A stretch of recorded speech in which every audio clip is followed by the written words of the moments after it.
بسم الله الرحمن الرحيم ألف لام را كتاب أنزلناه إليك لتخرج الناس من الظلمات إلى النور بإذن ربهم إلى صراط العزيز الحميد. قرآن کتاب ماست، در بیداری و خواب ماست، در ظلمت او شهاب ماست، هر جا او رهنمای ماست، هر جا او رهنمای ماست. هر کس قرآن بخواند روحش زنده بماند.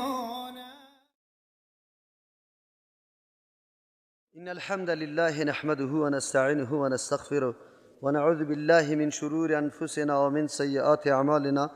من يهده الله فلا مضل له ومن يضلل فلا هادي له، واشهد أن لا إله إلا الله وحده لا شريك له، واشهد أن محمدا عبده ورسوله.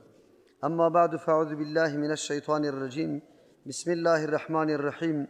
فتلقى آدم من ربه كلمات فتاب عليه إنه هو التواب الرحيم. داستان آدم علیه السلام، داستان سکونتش در جنت در اینجا ذکر شده. این داستان بسیار درسای عظیم برای زندگی ما و شما داره. در این داستان یکی از نکات برجسته یا خیلی مهمی که برای ما واضح میشه و برای ما و شما یک نعمت بزرگ است که انسان خطا میشه. الله متعال انسان طوری پیدا کرده که امرایش غرایز وجود داره، خواهشات وجود داره، خواسته ها وجود داره. موانع برای عملی کردن حکم الله متعال امرای انسان وجود داره. غیر از انبیاء علیهم السلام دیگه کس معصوم نیست. انبیاء علیهم السلام هم گاهی خطاهای اجتهادی کردن. خطاهای اجتهادی انبیاء علیهم السلام برای ما درس میده. پیغمبران با وصفی که معصوم از جانب الله متعال است و عمل خطایشان گناه شمرده نمیشه، اما برای ما درس میده که اگر همی کار صورت بگیره چی باید کرده شود. آدم علیه السلام وقتی از یک درخت منش قرار داده شد، اگرچه بعضی علما او را نهی تحریمی میگه، چرا که این میدان امتحان ابتلا بود. هر چیزی که برای ابتلا و امتحان باشه، منع کردن از او چیز حرام می باشه. و بعضی را نهی ارشادی یا نهی تنزیهی میدانه، مثل که یک دکتر مریض پریز میکنه. لیکن وقتی انبیاء علیهم السلام خلاف اولا کار انجام میده، عذر پیش نکرد. آدم علیه السلام نگفت که یا الله فراموش کرده بودم. آدم علیه السلام نگفت که یا الله من خطا شدم که تو منظوری تو یا مقصد تو بسته نوع امی درخت نبوده، بلکه یک درخت جزئی بوده که تو اشاره کرده باشی. پیغمبر علیه السلام در یک موقع در یک دست خود چی را طلا و ابریشم گرفت. بعد از او گفت هاتان حرامان علی ذکور امتی یا هازان حرامان علی ذکور امتی. هر دو حرام است بالای امت مذکر ما، یعنی در امت ما که کسایی که مرد هستند پوشیدن ازی و انداختن ازی طلا برشان حرام است. ولی یک نفر تنها امو ټوټه را بگویه که در دست پیغمبر صلی الله علیه وسلم موجود بود، بگویه که اونمو را گفته که حرام است. اگر دیگه جای طلا و دیگه جای ابریشم است، اگر ما بپوشم پروا نداشته باشه. در اینمی اجتهاد شاید خطا شود. آدم علیه السلام عذر پیش نکرد، نگفت که یا الله این کار به خاطر کردم که من شایق جنت تو بودم، به این خاطر که برای من توصیه شده بود که این دایم آدم باقی میمانه، از این خاطر کار کردم. یا اینطور نگفت که یا الله سر نام تو قسم خورده شده بود و من از نام تو کدام معظمتر چیزی دیگری را پیدا نمی کردم، از او خاطر باور سر نام تو کردم کسی که قسم میخورد. یا این را بری خود بهانه نکرد یا عذر پیش نکرد که برای من شخص خیلی متدین، در ظاهر خیلی آدم نیک، این توصیه و این نصیحت برام کرده، از او خاطر کار کردم.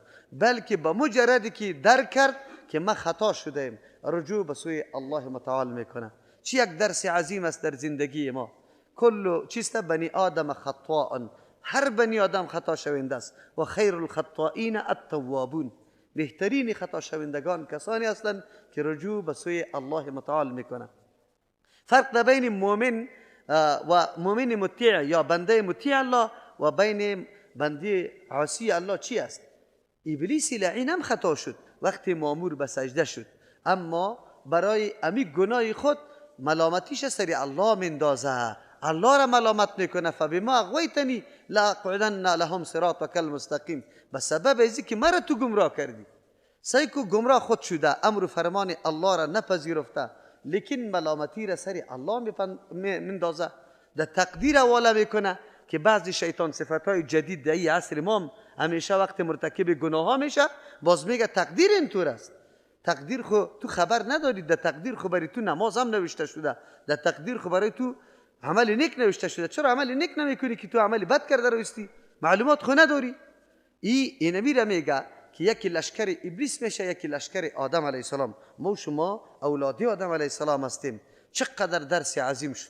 گاهی که گناه از پیشتان شد نگویی که من اینطور بودم، گاهی مجبوریت، گاهی یک گپ دیگر برای خود عذر پیش میکنه. چرا که عذر گناه بدتر از گناه است. نه، انسان هستی، عاجز هستی، ناقص هستی، ناتوان هستی، عاقبت گناه را درک کرده نمیتونی. همیشه که انسان گناه میکنه به خاطر میکنه که انجام و عاقبتش درک نمیکنه، از مضرت و از اذیتی از او خبر نداره که چی چیز در دنبال خود داره، از او خاطر تو مرتکب گناه میشی. زودی که در رجوع به سوی الله متعال بکن. رجوع به کی میشه؟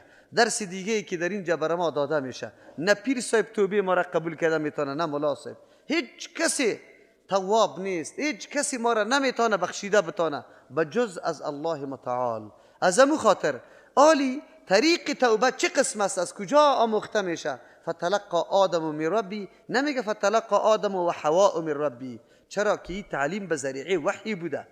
تلقا ای را میگه که الله متعال علم امرای عمل تعلیم بده برای پیغمبری خود. آدم علیه السلام تنها او را آموخته، اما در عمل توبه اردو باز شریک است. ربنا ظلمنا انفسنا و ان لم تغفر لنا و ترحمنا لنكونن من الخاسرین. اردو میگه، ام زن ام شوهر، ام آدم و ام حوا علیهم السلام، اردو میگویند انسان بسیار عاجز است. هر قدر که خود پوره و بالا بگیری، هر قدر که خود متقی و تقوادار بگیری، هر قدر که کوشش میکنی که من تلاش میکنم که در گناه واقع نشوم، انسان بسیار ناقص است، یک قدر عاجز است، در برابر مقاومت ها خیلی ضعیف است. اینطور رام شوی که هیچ پرسان نکنی، لیکن راه برات موجود است. بهترین عمل است که بعد از خطای خود که فهمیدی که من خطا شدم، مرتکب گناه شدم، زودی که در رجوع به سوی الله متعال بکن. ولو که گناهت برابر کوی هندوکش باشه، ولو که گناهت برابر ابرهای آسمان باشه، هر قدر که است، از الله ناامید نشو. با توسط توبه همه گناه ها بخشیده میشه، حتی شرک بخشیده میشه. چقدر درس عظیم شد، نعمت عظیم شد. ما انسان ها هر کدام ما مرتکب بسیار جرایم شدیم، یا میفهمیدیم یا نمیفهمیدیم، یا به قصد کردیم یا خطا شدیم، اما کدام را برای ما موجود است که امروز واقعا اظهار بندگی و عاجزی خود در پیش الله متعال بکنیم، خصوصا در رمضان مبارک، فرصتی که یقینا زمینه برای توبه برای ما مساعد میشه و الله دعای ما را حتما اجابت میکنه. اگر از این ناحیه یا از این موسم ما برآمدیم نعوذ بالله توبه نکردیم، مرگ انسان خبر نمیکنه. مبادا اینطور حالت تو را گیر کنه که حتی موقع پیدا نکنی که بگی که یا الله توبه، کلمه توبه برات، ولی اون وقت باز توبه به درد نمیخورد. و طوری توبه را فرعون هم کشیده بود وقتی که حالات جهان دیگر را مشاهده کرد. پس داستان آدم علیه السلام به انسان یک درس عظیم داد که آدم علیه السلام عذرخواهی گناه خود، بهانه جویی گناه خود نکرد. زودی که فهمید که ما خطا شدیم و رجوع به سوی الله کرده. گناه بخشنده تنها و تنها الله متعال است. در اینجا مسئله معصومیت انبیاء علیهم السلام کل علماء اتفاق داره. در هر امری که پیغمبر مامور برساندن او امر است که ما و شما از او تعبیر به شریعت میکنیم، انبیاء علیهم السلام در او امر قطعا معصوم است، در او خطا نمیشن، به خاطر ازی که الله متعال او را رهبر و الگو نمونه برای دیگه بشریت مقرر کرده. اگر وا در اعمال خود خطا شود، دیگه اقتدای مردم صحیح نمیشه، اقتدای مردم در امر خطا میه والله متعال طور نمیکنه. از او خاطر ده اموری که تعلق به شریعت داره انبیاء علیهم السلام معصوم است. اما ده دیگه امور اختلاف ده بین علما هست. راجح قول است که انبیاء علیهم السلام بعد از نبوت نه گناه صغیره و نه گناه کبیره هیچ کدام از پیش صادر نمیشه. البته قبل النبوت گناه از گناه کبیره قطعا پاک می باشند، چرا که شخصیتی از او الله طوری نگاه میکنه که او در پیش نظر مردم حقیر یا سبک معلوم نشود.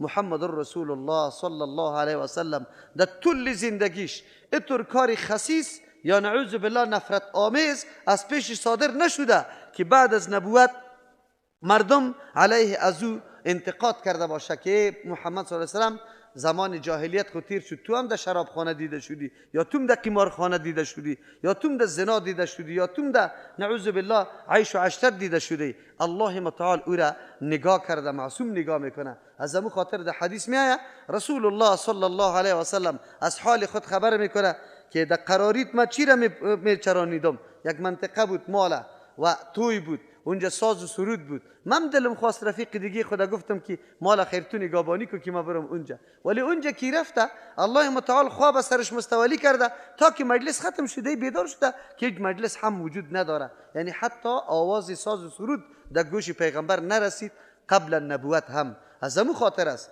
که بعد از اعلان نبوت پیغمبر صلی الله علیه و سلم احد پیدا نشد که در مورد شخصیت رسول الله چیزی انتقاد پیدا بکنه.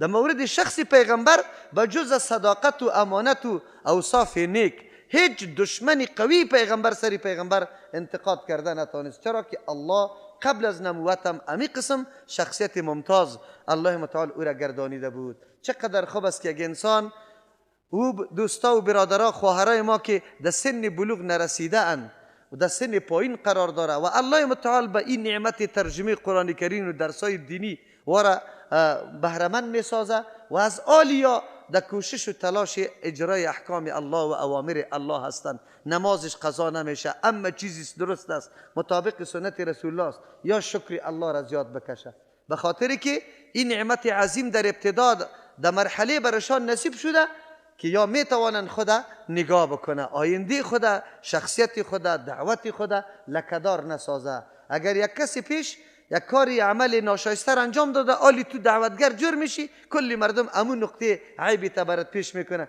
که تو اینطور بودی تو اینطور بودی.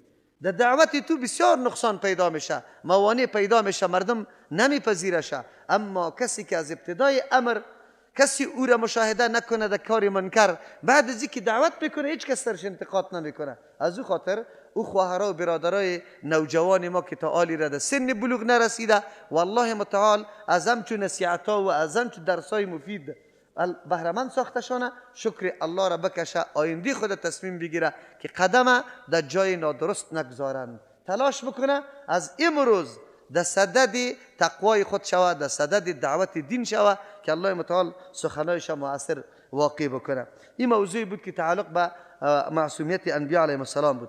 در اینجا الله میگه که آدم علیه السلام از الله یک چیزی کلمات آموخت. تو کلمات کدام است؟ در سوره اعراف الله متعال او را در آیه 22 ذکر کرده. امو کلمات 23 تو ربنا ظلمنا انفسنا و ان لم تغفر لنا و ترحمنا لنکونن من الخاسرین است. یعنی دعای است او دعا آنقدر دعای زیباست، آنقدر دعای عمیق و مؤثر است که هیچ پرسان نکو. ربنا ای ذاتی که مالک و متصرف ماستی، اگر من امروز توبه میکنم الله، اگر در گناه واقع شدیم بازم مالک ما توستی. یعنی یک قبول کردن توبم از اسباب تربیتی توست. تو در ذمه خود گرفتی که من بنده خود تربیت میکنم، مثل که مرا تربیت میکنی در درجه کمال میرسانی، از نگاه جسم، از نگاه معنا و از نگاه عقیده و از نگاه فکر و اندیشم مرا دمو مرتبه برسان. و دمو مرتبه رسیدن وقتی میشه که من با گناه آلوده نباشم، از گناه پاک باشم. یکی از جمله اسباب تربیتی الله متعال برای بندگان خود امی است که یک بنده خدا از نگاه معنویت و از نگاه عقیده و اندیشه ای را پاک تربیه میکنه، در یک درجه میرسانه. از او خاطر کلمه رب در همیشه در سر دعاها انبیاء علیهم السلام هم استعمال کرده. الله متعال خودش نقل میکنه، بزرگای دین و اکثر دعاهای رسول الله صلی الله علیه و سلم آغاز شروعش هم توسط کلمه ربنا است. چرا که تو اعتراف میکنی که الله مالک و متصرفم توستی، ما در ملکت و اختیار تو قرار دارم، اگر سری گناه مرا عذاب بدی اعتراض سرت کردن نمیتونم. حق ندارم که بگویم که چرا مرا عذاب میدی. اگر نبخشی یا الله متعال من حق ندارم، مملوکی دستم، تو تصرف دما میکنی، لیکن اسباب تربیت تقاضای ازیره میکنه که مرا آلوده باقی نگذاری، مرا پاک بسازی. از او خاطر همیشه در دعاها کلمه رب استعمال میشه. ربنا ظلمنا انفسنا، اعتراف میکنه الله ما سری نفس خود ظلم کردیم. یک آدمی که گناه میکنه در دایره و در میدان الهی کدام ضرر به الله میرسه؟ هیچ نمیرسه. هر انسانی که معصیت میکنه، هر انسانی که نافرمانی میکنه، به جز ازی که تیشه را در پای خود زده رایسته، دیگه هیچ نقصانی به نظام الله، به دین الله، به ملکیت الله، به تصرف الله، به هیچ چیزی الله نرسانده. هیچ چیز. انسان باید بدونه که گناه میکنی برای کی میکنی؟ سری خود. آدم علیه السلام در این نکته اشاره میکنه که ربنا ظلمنا انفسنا، سری نفس خود ما ظلم کردیم. او کرد ظلم، از ناز و نعمت جنت استفاده میکرد، خبر نبود الله یارا منع کرده بود که از این درخت نخوره. این درخت خاصیتش است که بخوری کالای جنت از پیشت کشیده میشه. این اثرش است، این خاصیتش است، این قطش لازمی است.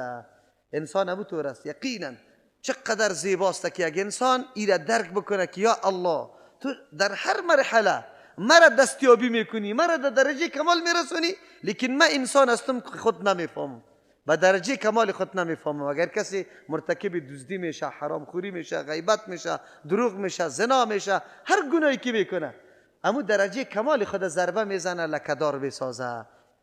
ظلمنا انفسنا و ان لم تغفر لنا و ترحمنا، اگر تو بخشش نکنی.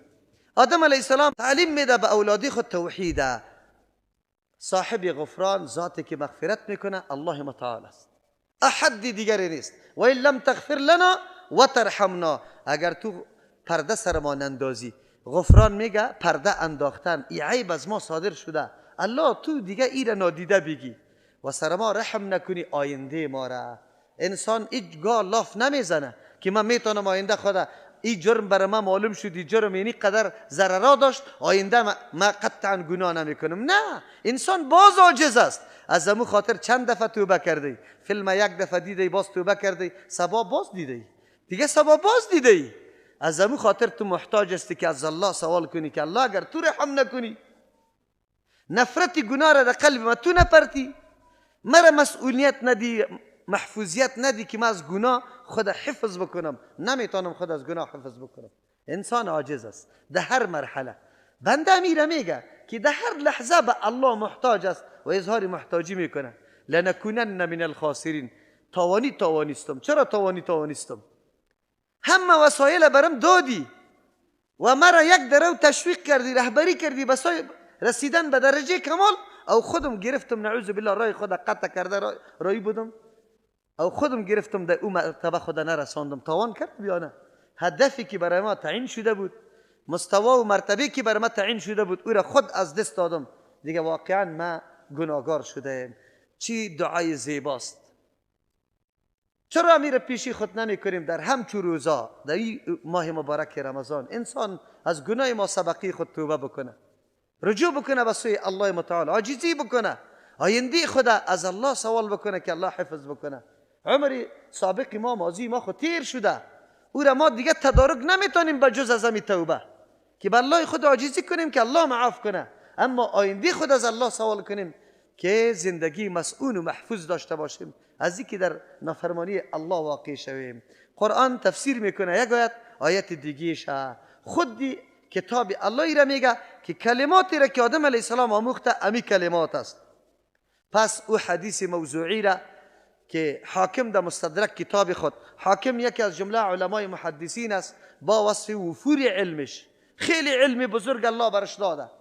در فن مصطلح الحدیث اگر سعی کنی در اصطلاحات حدیث، علم حدیث دو قسم میشه، یکی فن درایت است، یکی فن روایت است. فن روایت ما شما روایت الحدیث ایرا علم حدیث میگیم، یکی درایتش است که او را برای اصول حدیث یاد میکنیم. در فن اصول حدیث در هر موضوعش مطلبش علایده کتاب کی داره و حاکم است، اما متهم به شیعه بودن است یکی، یعنی تعصب مذهبی داره.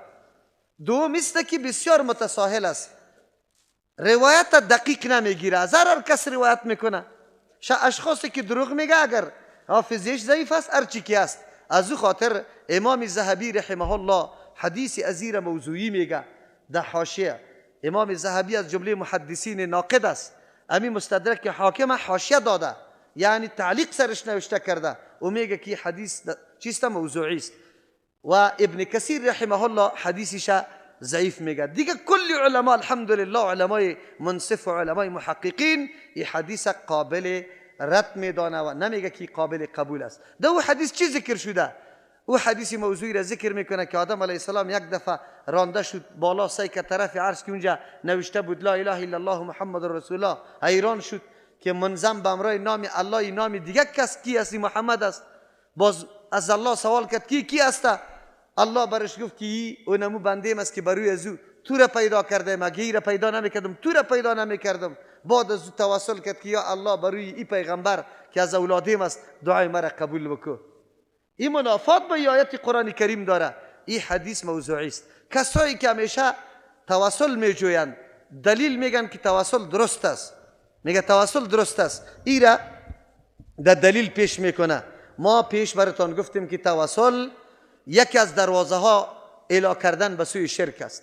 هر قدر مردم که شما قبر پرست دیده یا پیر پرست دیده، نشأت ازی و ابتدا و آغاز ازی از مفکوره و عقیده چیست؟ بگوی اینمی توسل است. به نام وسیله و تقرب جستن از یا مردم در شرک واقع میشه. امروز تو را وسیله کردی، سبا اولاد تو از او عینش استغاثه از پیش میکنه، طلب از پیشش میکنه. و قاعده است هرگاه یک مورد بی مخلص که هیچ دو شبهه نباشه برای طلب کردن حاجت خود از الله اینطور یک راه و صورت موجود باشه، چی ضرورت است طلب کردن حاجت خود به او طرز و طریقه که دو شبهه است و دو اختلاف است؟ هیچ. الله بر ما گفته، خود امر کرده ولله الاسماء الحسنى فادعوه بها. الله بر ما فرمان داده. الله ما را گفت که هرگاه مشکل، هرگاه حاجت براتان پیدا میشه برای الله اسماء حسنا است. از او خاطر توسط اسماء حسنا شما حاجتتان طلب بکنید. الله خود فرمان داده. دی امر است بیخی. چی ضرورت داریم که آلی ما اونطور صورتی را اختیار کنیم که دو اختلاف است؟ همیالی موضوع توسل اختلافی است. اگرچه یک تعداد علما جایز میدانه. علمای دیوبند که مردم همیشه مدح از واره کرده رایسته، یکی از جمله خطاهایشان امیسته که وا به توسل قائل هستند. یکی تقلید ضروری دانستن، یکی مسئله اینمی توسل. سوم خصوصیتشان که در خطا است مسئله تصوف است. در تصوف غرق شدن و به این موضوع آنقدر اهمیت داده که پرسان نکو. وگرنه خب مخلص علمای متبحر خدمتگزار تیر شده، اما از این سه موضوع بیچاره که هر قدر خدا تلاش کرده نبرآمده. و این سه موضوع در دین وجود نداره، نیسته. و این سه موضوع اگر دقیق شود شوابی شود در کدامه تانیم که چقدر مضرات ازی برای جامعه ما رسیده و مردم چقدر توسط اینمی عقاید نادرست مردم در گمراهی ها رفته. از او خاطر وقتی ما یک صورت بدون شبهت داریم که او امر از جانب الله شده، هیچ ضرورت ندارم من میگم یا الله تو غفور هستی مرا بخشش کو، یا الله تو قیوم هستی تدبیر اموری مرا بکو، یا الله تو تواب هستی توبه مرا قبول کو، یا الله تو رحیم هستی سر مرا رحم بکو، یا الله تو ناصر و حافظ هستی مولا و نصیر هستی مرا امداد مرا بکو. خلاص ضرورت ندارم که یا الله با جاه و مرتبه فلانی پیر صاحب، فلانی ملا صاحب، فلانی آخوندزاده صاحب، با جاه و مرتبه فلانی، بروی فلانی، به حق فلانی، این گپا قطع نیست. اگرچه موضوعات در کتاب الحمدلله مدلل ذکر شده، رد شده، خصوصا امام ابو حنیفه رحمه الله قائل به است که لا یسأل الا به. فتاوای شامی این گپش است از امام ابو حنیفه رحمه الله که با جز از الله است کسی دیگه با حقش سوال کرده شده نمیتونه. ولی افسوس است که حنفی همیشه در جایی که یا مخالفی امو روششان باشه باز اونجا حنفی نیستن. باز قول امام ابو حنیفه رحمه الله ریش قبول نداره، باز میره از یک عالمی دیگه مذهب میگیره قولشه او را بری تو دلیل پیش میکنه. در میلادا بگه قولای علمای امام شافعی رحمه الله، شافعی مذهب برای ما پیش کرده روی میباشن، حنفیت هم میمانه. در نوروز امی قسم هستن، باز سعی میکنی که از دیگه جا از لغت، کتابای لغت دلیل میگیرن، باز مذهبی خود نمیشناسه. همین ملاها در تلویزیون ها میبینی شما، یا واقعا حنفی نیستن، بس دروغ میگه که ما حنفیستیم. لیکن افسوس است که حنفیت نمیشناسندن. امروز کدام شرک نیست که به نام حنفی نشود. در مذهب حنفی امام ابو حنیفه رحمه الله از اون شرک و بدعت ها کلش مبرا و چیز پاک است، بیزار است. لیکن یا به نام مذهب حنفی کارا را کرده است، این است. پس در این آیت یک تعداد مردم که میگه اینجا آدم علیه السلام اونجا سعی کرد و نام او نوشته بود، این منافات با آیت قرآن داره و در یک روایت صحیح ثابت نیست. دلیل دیگه که در این مورد موجود است، اگر رسول الله نامش سبب قبول شدن توبه میشد، به امت خود تعلیم میداد یا نه؟ رسول الله خو آنقدر رحیم است، رؤوف است، حریص علیکم بالمؤمنین رؤوف الرحیم. الله میگه اینقدر حرص داره. اگر رسول الله بدانه که توسل نام ما توبه های مردم قبول میشه، به امت راهنمایی میکرد، به صحابه تعلیم میداد. و در یک مورد از موارد خودی رسول الله یک دعا را خودش میساخت که او نقل میشد، که در اوجا نوشته می بود که اللهم اسألك بحق النبی، یا اللهم اسألك چیسته بمقام النبی یا بجاه النبی. اینطوری می بود، لیکن یک جای نا آمده. پس عدم نقل از خودی رسول الله، از صحابه کرام، از تابعین دلیل قوی بالا عزیز که توسل به زوات قطعا نبوده و نیست. او ای اگر بود، اگر باشه، چون پیش ما تیر کردیم ولا تقربوا هذه الشجره، یا سجده تعظیمی را منع کرده بودیم به خاطر که او ذریعه برای سجده عبادتی نگرده. صد و ذرایع امیر میگه که یک امر مباحی که مفضی به سوی حرام میشه، خود امر مباح هم قطع بکو، منع بکو.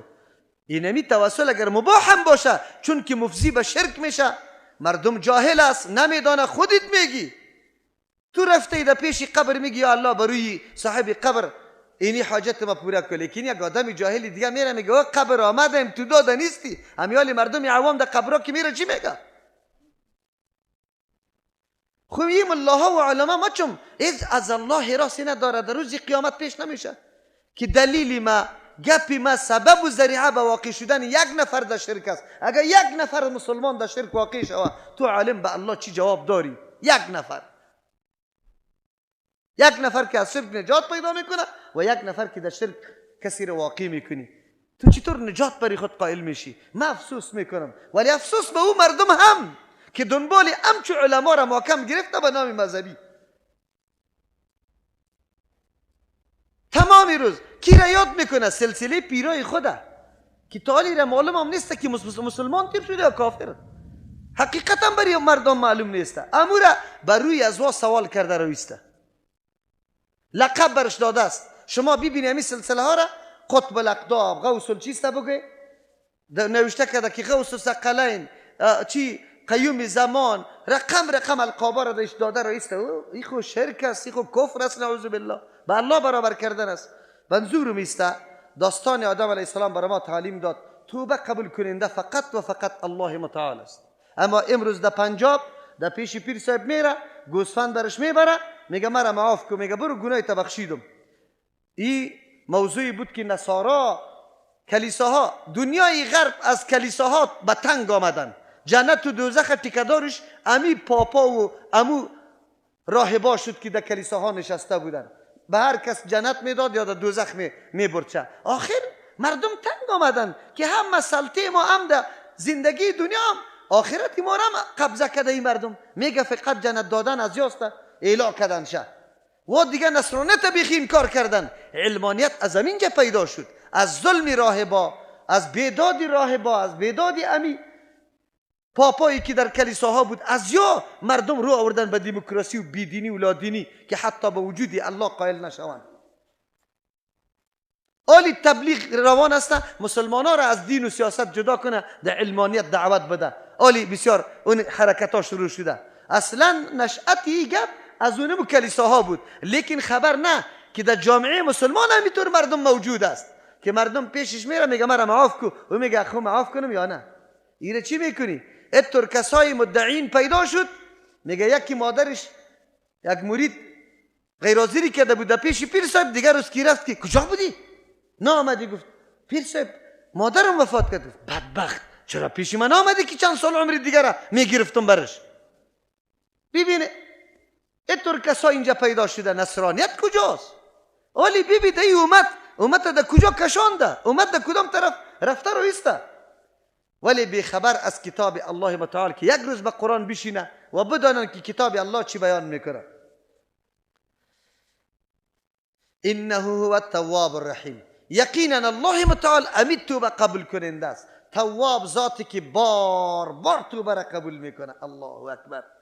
الله متعال بار بار توبه را قبول میکنه. چند دفعه توبه کردی راستی تا بگو. یک عمل گناه هم هست 10 مرتبه انجام داده باز که او گناه تیر شود باز پشیمان میشی که چی بد کرده، باز امو گناه باز شیطان برات مزین میکنه، باز او انجام داده باز. لیکن الله هم صفتش تواب است. خو وقتی که یک گناه را کردی توبه کشیدی باز گناه را کردی، معلوم شد توبه نبوده. چرا؟ شرط توبه ایسته. شرط توبه ایسته که عزم بکنی که آینده من این کار نمیکنم. 3 شرط در حقوق الله است. پشیمان شوی سری گناهیت که بله این گناه هست، این گناه هست، این را به نام اقرار یاد میکنه. دوم امی فعل حال امی کار را ترک کنی. سوم عزم بکنی که من آینده نمیکنم. ترک کردن گناه فعلا این عمل است یا حال برش میگیم، و قصد کردن این نیت است که تو آینده تصمیم میگیری که باز من این گناه را نمیکنم. الله تواب است، بار بار توبه ها را قبول میکنه. ما یک گناه را نمیکنیم، بس تا گناه از پیش ما میشه، لیکن بنده او بنده است که رجوع میفهمه، خدا میشناسه، الله را میشناسه، رجوع به سوی الله میکنه. الرحیم است، تواب است، توبه را قبول میکنه. رحیم است. اگر بنده عاجزی به الله بکنه، از الله سوال کنه که یا الله حالات آینده مرا خوب کن که من در گناه واقع نشوم، خو لیکن از دل باشه، در عمل باشه. همی گپ آینده چه قسم از گناه آدم خدا نگاه کرده میتونه؟ در اون جایی که محل واقع شدن خطر گناه است، در اونجا باید نزدیک نشوی. الله با آدم علیه السلام میگه ولا تقربوا هذه الشجره، در درخت نزدیک نشوی. نمیگه نخوری، میگه نزدیک نشوی. در کدام جایی که محل واقع شدن گناه است، در اونجا نزدیک نشو. زنگ میزنه مولوی صاحب توی بیادرزاده ایم هسته؟ من اونجا رقص نمیکنم، من جدا میشینم. خو خلطه است از مردا و زنا، بله سازه است. ها خیر چی میکنی تو اونجا؟ نه اونجا کشیشت یک کمی لذت برات میده، شانگه که تتون شور میدی خطش. چطور میگی؟ تو در محل گناه میروی باز میگی من گناه نمیکنم. تنها در محل گناه که حاضر شدی نهی عن المنکر نکدی، خودش گناه است. کانوا لا یتناهون عن منکر فعلوه لبئس ما کانوا یصنعون. منکری که میشه که تو این کار نمیتونی، خودش گناه. چرا حاضر میشی؟ حاضر نشدی تو مجالس که در گناه واقع میشی. وقتی ما طلب دعا از الله میکنیم، میگیم که تو تواب و رحیم هستی، آلیس صفت رحمت الله تقاضای از این میکنه که تو محفوظ باقی بمانی از گناه. این وقتی میشه که تو عملا قدم بگذاری. عملا قدم این میگه که اسباب رحمت الله را به خود برابر کو. تعلقیت با درس، با قرآن، با حدیث، با دین، با کارهای نیک، با این کارا تعلقیت پیدا کو. رحمت الله خود میاد. قرآن الله معرفی میکنه هدی و رحمت للمؤمنین، برای مؤمنان رحمت است. اگر تو بشینی سرش عمل بکنی، تو عمل سری قرآن نمیکنی، مسائل دین نمیگیری، او بازم سوال کرده رایستی، این باز نعوذ بالله یک نوع استهزاء میشه که من در عمل خودم کارای غلط کرده رایستم، ولی از الله طلب میکنم که اهدینا الصراط المستقیم. از الله طلب میکنم که الله تو تواب رحیم است. اینطور نمیشه. قلنا اهبطوا منها جمیعا. الله متعال این دوره تمهیدی زندگی جنت بالای آدم علیه السلام تیر کرد، به خاطر که رغبت و میل آدم علیه السلام با جنت باشه. و یک نوع درس داده شد به آدم علیه السلام که آدم علیه السلام در جنت بودی، قیودات سرت بود، در جنت هم تو مسئول نماندی، شیطان کاری خدا کرده. خو آلی در اصل میدان مبارزه روان استی، خبرداری نه؟ و اصل میدان مبارزه از کیست؟ شخصیتی که از روی حسادت تو قسما یاد کرده که ایره ماندنی نیستم، اولادیشتم از رای مستقیم دور دادنی نیستم. آلی دیده میشه که تو دوست شیطان میشی یا دشمن شیطان میشی. اینجا درس است برای ما، اینجا درس است که شیطان کدام دشمن است. الله ما را میگه که شیطان این الشیطان عدو لکم فاتخذوه عدوا. شیطان دشمن شماست، با دشمنی بگیره. حالی دیده شود که چقدر مردم تابعداری شیطان میکنه و چقدر مردم تابعداری الله را میکنه، چقدر مردم ارزش میده به امر الله و چقدر مردم به وسوسه خیالی و به بنیاد اوامر شیطان ارزش میده. معلوم دار است آدم علیه السلام هشدار داد که تو را در جنت نگذاشت، اینقدر سخت، نمیخواه که تو راحت باشی، نمیخواه که تو عزت داشته باشی، نمیخواه که تو منزلت و مقام داشته باشی. شیطان در صدد پایین کردن منزلتت، ریختن آبرو و عزتت و در پایین آوردن حیثیتت است. تو باید او را دشمن بگیری. ما امروز چرا دنبال شیطان روان هستیم؟ شیطان ها دو قسم است، یکی جنی است یکی انسی. این شیطان انسی که مرا در شرابخانه کش میکنه، دوستم است، پدرم است، بیادرم است، مرا میگه در هتل بیا در عروسیم کار روان میکنه و تو جناب میگی که نرم خفه میشه. الله یک لک دفعه او را خفه بکنه. دوستی که مرا به جهنم کش میکنه او دوست است یا دشمن؟ ما و شما خب به دوستی گرفتیم شه، او دشمن است، او شیطان است. او تو را نعوذ بالله با باز بین بردن حیثیت دعوت داده رایسته. یه دوستت نیست. شوهری که به زن خود میگه که قلوچ کو، این دوستت نیست، این دشمن شد. قرآن امیره میگه که شیطان شما به دشمنی بگیره. ما دوستی گرفته رایستیم. ریش سفید دیگه وقت تکبیری اولا میگه سعی میکنی که از 3 بجه از توی آمد. کجا بودی؟ والا همسایه ما فلانی توی داشت، نمیشد که نمیرفتم. خوب اینجا از دروغ الله اکبر میگی که الله بزرگ است، الله بزرگ است. این دروغ گوی. الله بزرگ نیست پیش تو، همسایت بزرگ است، دوستت بزرگ است. الله کجا بزرگ است؟ اگر الله بزرگ می بود هیچ وقت امر الله را پایین نمی آوردید، از امر همسایه کرده هیچ وقت نمی آوردید.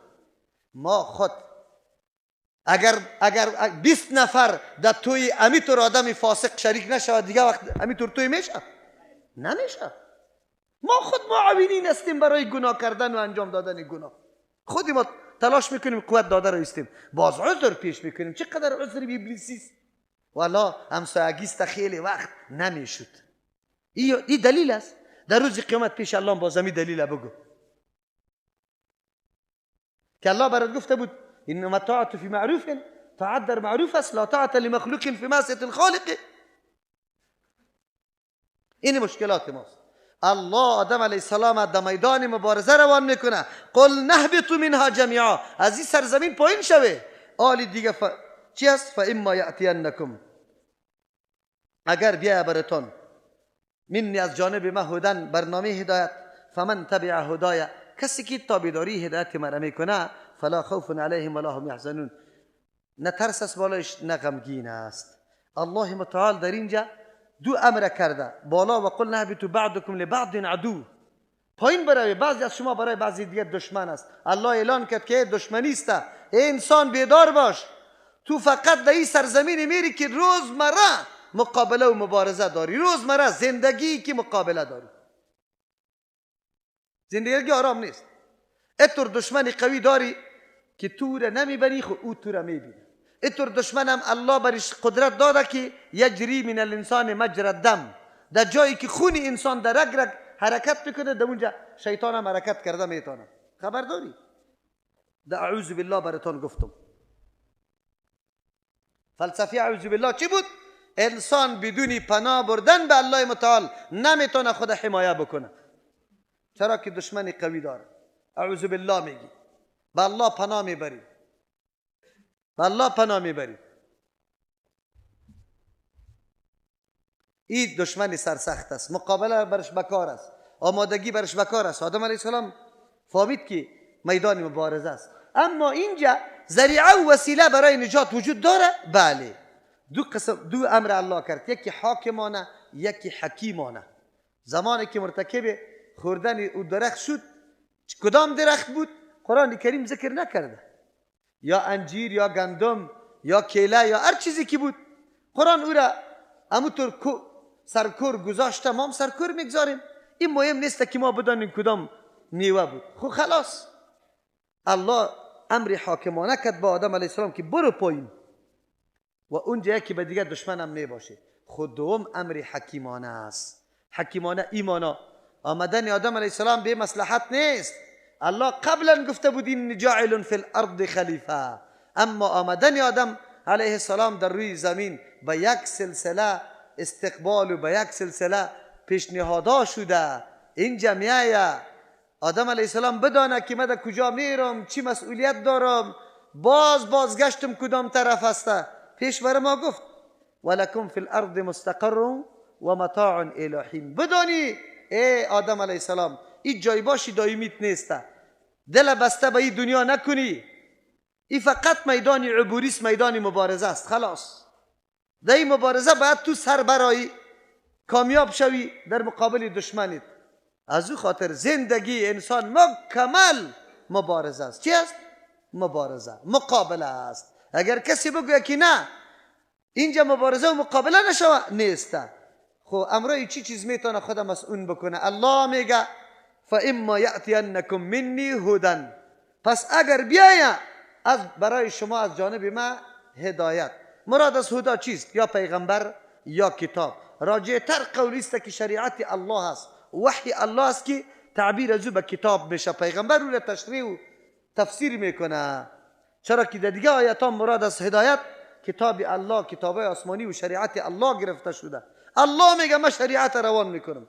فمن تبع هدایا، نسبت هدایت به الله شده. از این معلوم میشه که هدایت کتاب الله و سنت رسول الله است. چرا که نسبتش به الله میشه. اقوال علما هدایت نیست، اجتهاد علما هدایت نیست. هدایت کتاب الله و سنت رسول الله است. الله میگه فمن تبع هدایا، کسی که تابعداری هدایت مرا میکنه. مراد از هدایت مجموعه هدایت است، مکمل هدایت است. اینطور نمیشه که یک امر که موافق طبیعتم است میپذیرم، نماز به جماعت میخوانم، خب لیکن طفلم که پیدا شد بازور شوی شش میگیرم، در جای عقیقه شوی شش میگیرم. اینطور نمیشه. مکمل هدایت الله را پذیرفتن، تسلیم شدن به این. بعد از الله برای ما میگه فلا خوف علیهم. یقینا که به شریعت الله انسان چنگ بزنه باز دیگه خوف سرش نیست. ترس او کسی میکنه که از یک ناحیه اغوا میشه، از بین برده میشه. اگر کسی مکمل به شریعت الله چنگ بزنه از راه انحراف بالکل مسئول میشه. ولا هم یحزنون، غمگین هم نمی باشه.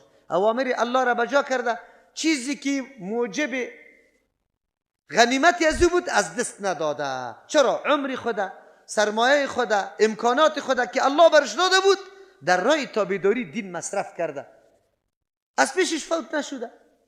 قرآن برای ما بیان کرد، واضح ساخت در کدام میدان آمدیم، چی باید بکنیم و چقدر باید بیدار باشیم. میتونیم خودم واقعا محفوظ کنیم. والذین کفروا، الله اشاره میکنه که میدان مبارزه است. دو جماعت وجود داره، یکی تسلیم به هدایت و یکی که هدایت از سر نمیپذیره. والذین کفروا، و کسانی که انکار میکنه از هدایت الله، از شریعت الله، و کذبوا بیااتنا، نسبت دروغ با آیات ما میکنه. ما که کدام دلایل توحید و یکتاپرستی را روان کردیم یا احکام روان کردیم، او را تکذیب میکنه. اولئک اصحاب النار، اینی مردما که هم تکذیب میکنه و هم انکار، یا ملازمین آتش است، هم فیها خالدون، یا در اینمی آتش همیشه هستند. طایفه دوست، یکی در طرف جنت میره، دیگه طرف دوزخ. دو دل وجود داره، دلا دیگه زیاد نیست. ناما خیلی زیاد میباشه، خود دل دو تاست.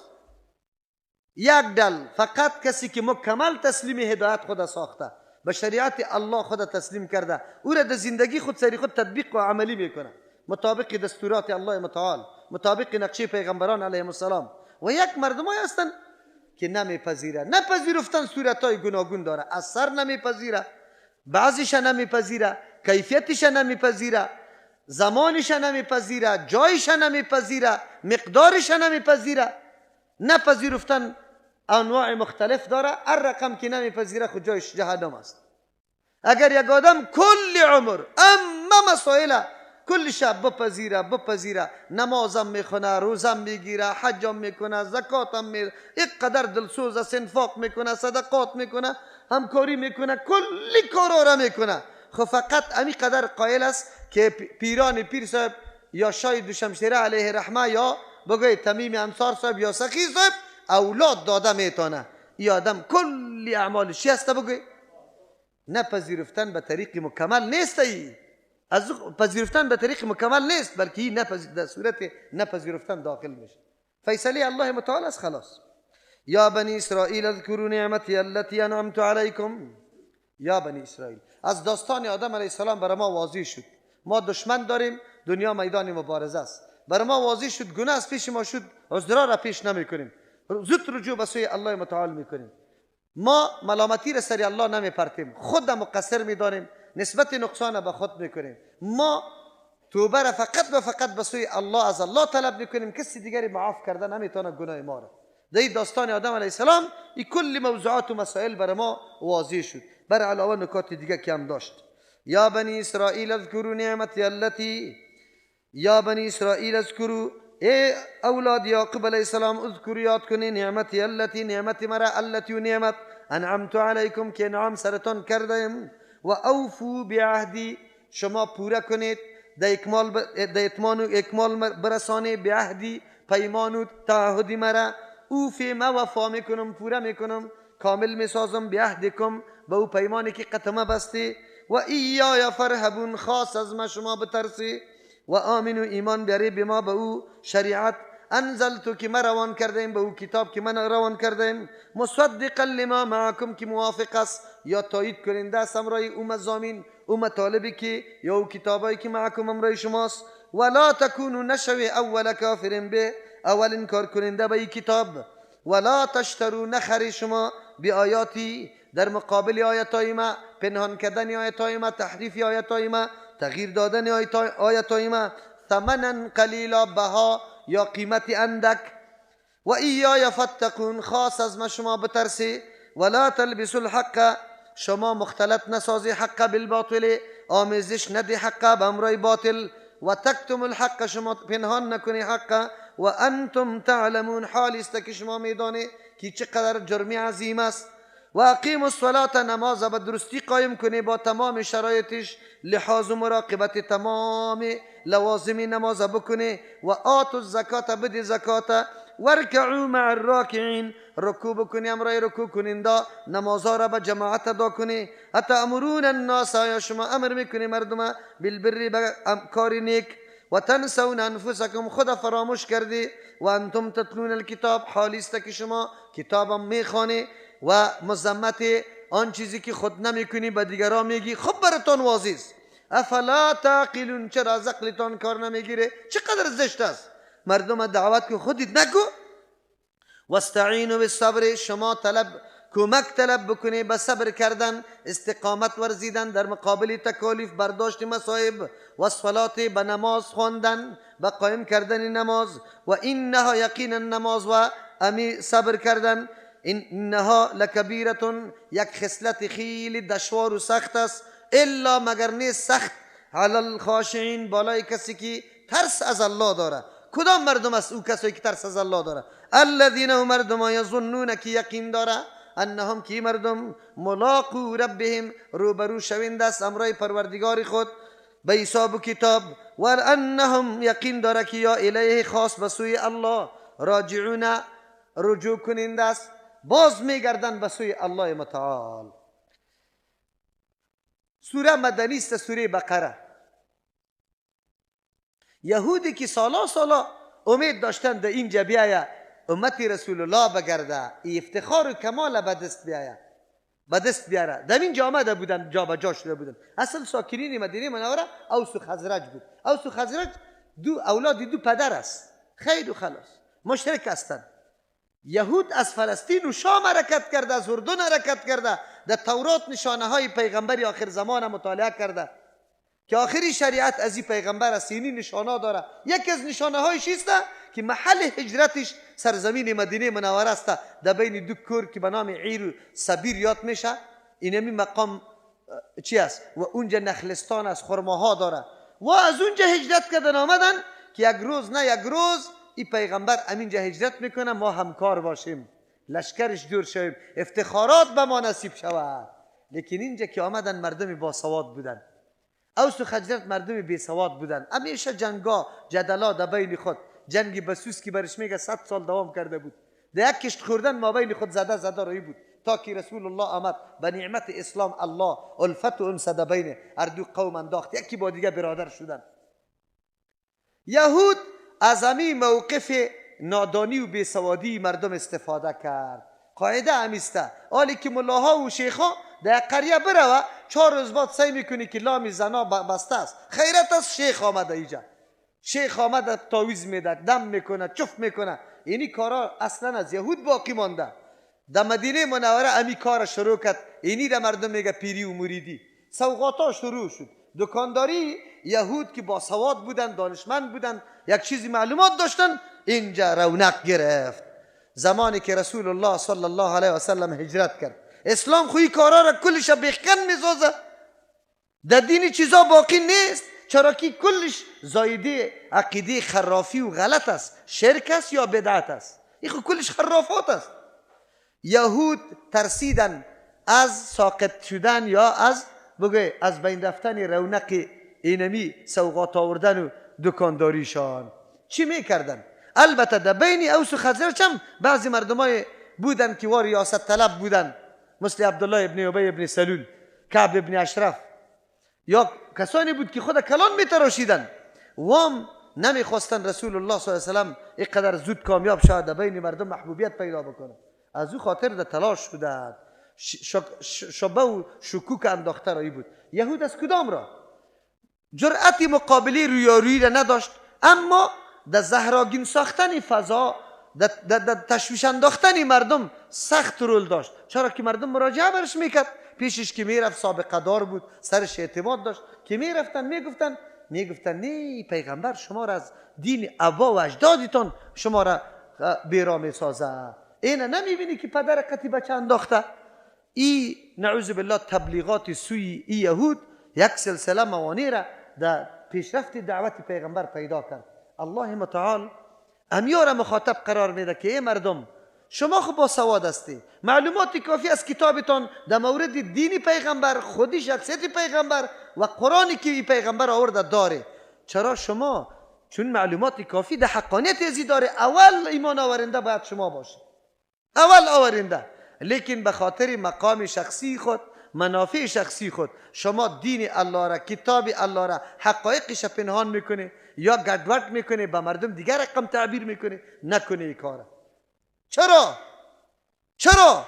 عالم کدام مقام و منزلتی که در جامعه داره، در این شکی نیست که رسول الله میگه ان العلماء ورثه الانبیاء، واقعا که وارث پیغمبر است. اگر الله توفیق عمل برش نصیب کرد بری عالم که راه و روش پیغمبر یقینا عملی کرد و در خود گرفت، بسیار مقام بالا داره. مایی داخل دریام به این عالم استغفار طلب میکنن، و دیگه شخو چی میکنی؟ نه پرنده، زنده جانی که است برای یه عالم استغفار طلب میکنه، ولی به شرطی که در نقش قدم پیغمبر قدم گذاشته باشه، روان باشه. امیق مقام داره. خو ایرم بدانه اگر عالم در نقش قدم پیغمبر نرفت، در دنیا از زیاد کرده بدترین شخصیت و زنده جان به نزد الله دیگه کس نیست. ان الذين يكتمون ما انزلنا من البينات والهدى من بعد ما بيناه للناس في الكتاب اولئك يلعنهم الله ويلعنهم اللاعنون. اگر کتمان حق کرد، حقیقت پوشان سر مردم، واقعیت نگفت، بعد از اینکه الله او را بیان کرده، هدایت روان کرده، سر از یا لعنت الله و هر چیزی که قابلیت لعنت گفتن داشته باشه کلش لعنت میگه. در مورد یک گناه امیتور وعید شدید دیگر نامده در کل قرآن کریم. به خاطری که سرنوشت هدایت ملت، گره هدایت ملت در دست ای عالم است. اگر یهود و نصارا واقعیت شخصیت رسول الله را به مردم بیان میکرد، امروز در جهان 3 طایفه نبود، اسلام، یهودی، نصرانی، کلگی چی میبود؟ مسلم. چی میبود؟ کلگی مسلم میبود. خو علمای یهود و نصارا به این اندازه خیانت کرد که تا امروز امور رشته نفاق و تفرقه باقی ماند. در مورد شخصیت رسول الله تحریفات کردن، در مورد شریعت تبلیغات کردن. از او خاطر الله جرم عظیمی ازوار در قرآن برای ما بیان میکنه که ببینه که علمای یهود الله چه قسم در قرآن بیان کرده. عالم امیطور است. امروز الله رحم بکنه یا آیات را که بخونه بعد از اون مصداقی واقعی ازیره اگر در جامعه تان دمی معاشره مسلمان ها پیدا نکرده من خود اعدام میکنم. اگر پیدا نکرده که کدام عمل علمای یهود و نصارا انجام داده او عمل امروز کی انجام داده؟ از او خاطر عمر رضی الله عنه می فرمود به صحابه میدانه این مردم ها خو سابق تیر شده در طول میگم دیوال تو بشنو این برای ماست او مردم خو رفته این کارا را کرده گب از ما و تو است که حقیقت پنهان کنیم یا بیان کنیم منافع شخصی خود در نظر بگیریم یا منافع دین در نظر بگیریم کدامش در نظر بگیریم بان که منفعت شخصی ما در خطر بیفته از گشنگی بمرم او مولا صاحب باش یک لحظه تو را در مسجد نمانه امیاری برات بگه که مولا صاحب بگی بسترته دیگه در این خانه تو زندگی نمیتونی ولو که خانم پیدا نکرده ای خلیکن اظهار حق بکو به مردم بگو که اینی امر حق است اینی باطل است اینی بدعت است اینی سنت است ترجمه قرآن کریم تعالی را کرده رویسته تعالی را بدعتی که 20 سال در یک مسجد کسی امامت بکنه لیکن بازم بدعتی بعد از نماز دعای اجتماعی را میکنه کدام موقف اجتماعی دین در نظر گرفت یا موقف شخصی خوده موقف شخصی خوده بیه آیت های قرآن کریم آلی دیگه موی بگه جدا میکنه از شیر یک دم یکه باز من فیصله نمیکنم فیصله را شما بکنی قرآن اول حقایقی که بنی اسرائیل صحنه چرا است الله دوم صحنه را بیان میکنه که همیشه این میدان مبارزه است میدان مبارزه است مثل که آدم علیه السلام یک طرف قوت شر بود دیگه طرف قوت خیر است دیگه وقتا می نمیطور است یک طرف قوت خیر است دیگه طرف قوت شر لیکن رهبری قوت شر کی میکنه عاملین قوت شر کی می باشه محرکین قوت شر کی می باشه کی رول داره در پیشبرد خیر و کی رول داره در پیشبرد شر الله این را بر ما واضح میکنه یا بنی اسرائیل یا اولاد یعقوب علیه السلام اسرائیل لقب یعقوب علیه السلام است یعقوب علیه السلام فرزند اسحاق علیه السلام اسحاق علیه السلام فرزند ابراهیم علیه السلام سلسله دعوت از ابراهیم علیه السلام به این طرف موضوع توحید خیلی واضح شده حالی که هر قدر انبیاء علیهم السلام اگرچه به قومای خاص برای خود برنامه شریعت داره و پیش میره نزدیکترین از او طایفه ها قوم یهود و نصاراست که یکیش پیغمبرش موسی علیه السلام و دیگه عیسی علیه السلام است و با مسلمان ها زندگی و زیست داره در یک محل و منطقه زندگی میکنه معتقداتش امی است چی کردن علمایشان چی وظیفه انجام دادن عوامشان چی انجام دادن چند قسم مردم بود الله متعال در این سوره بقره یاره یکه بر ما مشخص میسازه که چی کارا کردن عوام چقدر مسئولیت ادا نکردن علما و پیرا و مشایخ و کدامش و به کدام سرنوشت دچار شدن کجا رفتن ما را درس میده که ما چی باید بکنیم الله میگه لقب در قرآن کریم غیر از یعقوب علیه السلام دیگه پیغمبر دو نام برشان ذکر نمیشه یک ذوالکفل هم بعضی علما میگه بجز از رسول الله صلی الله علیه و سلم کثرت نامای پیغمبر دلیل فضیلت پیغمبر صلی الله علیه و سلم است اسراء عبد میگه الله را میگه در لغت عبرانیشان پس در حقیقت الله اینطور میگه که اولاد بنده الله ای بنی اسرائیل شرک مرتکب شده شما عزیر ابن الله گفته رایسته حالان که به کدام شخصیتی که نسبت نسبتان میشه از نامی از او خو بشرمه از نامی از او خو خجالت بکشه نامی از او بنده الله بود او شما بندگی الله را نمیکنی بندگی گوساله را میکنی چرا اینطور هسته از نام پدرتون خو بشرمه مثل که آلی ما کسی که خود منصوب به سادات میکنه و اون نشسته باشه بگه دمو چف کده رویسته لوحی کلان بند کده ام سوبیانو بگه جنیاتو که مچم سرطانو که هر چیز تداوی کرده رویسته برش بگه خجالت بکش رسول الله شمشیر برای ازی کشیده بود که این خرافات از بین ببره اما تو برخلاف برعکس در روز قیامت تو در نسبی رسول الله نه سختترین جزا و جهنم به تو داده شوه به خاطر که تو عملی حاضی نسبم نکردی عملی حاضی نسبم نکردی مردم دعوت دادی به سجده کردن آقا صاحب هستم چرا دستم بوسه نمیشه آقا صاحب مردم توحید نشان بده، نظام الله و دین الله رو نشان بده. آقا صاحب استی چند بچه عالم دین است؟ رسول الله عالم بود یا غیر عالم بود؟ بعد از او کی را تربیه کرده بود؟ تو اولادی تا در کجا روان کردی؟ چی رقم سید هستی؟ لا اقل از امون نسبت خو خجالت بکش که تو خود به خود قائل شده ای، وگرنه اصل حقیقت خو به الله معلوم است که در اونجا نسبت میرسه یا نه. خود تو نوشته کردی به نام سید، به نام آقا، به نام پاچا، به نام آخوندزاده، به نام میازاده. در منطقه ما و شما این گپا خیلی زیاد است، قابل قدر شناخته میشه. حالا که در دین ما یا ایها الناس انا خلقناکم شعوبا و قبائل لتعارفوا ان اکرمکم عند الله اتقاکم است. اتقاکم است.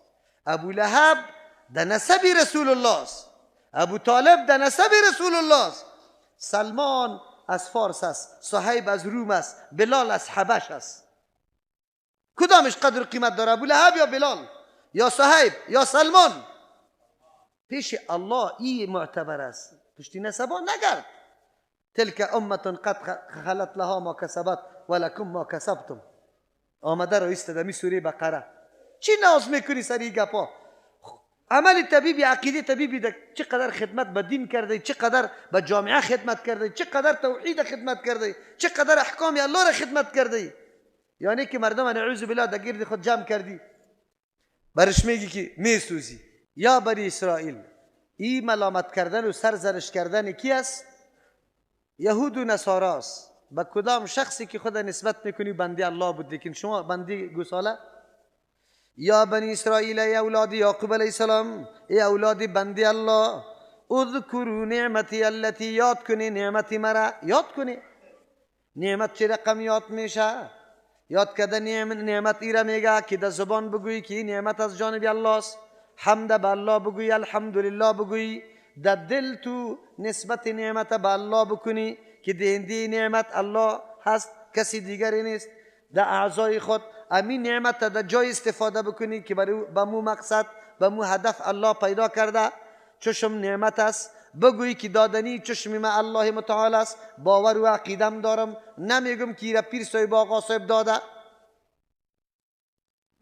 نعمت است، نسبتش به الله میکنم، عقیده و باورم دارم، اما در عملم استفاده میکنم، چشم ما در جای غلط نظر نمیندازم. این وقت ذکر نعمت میگه. اذکروا نعمتی التي، یاد کنی نعمت مرا. نعمت خو پیش الله است، خو سر ما نکرده باشی. نه التي، همو نعمت انعمت علیکم که سری شما نعمت کرده ایم. سری بنی اسرائیل کدام نعمت بود؟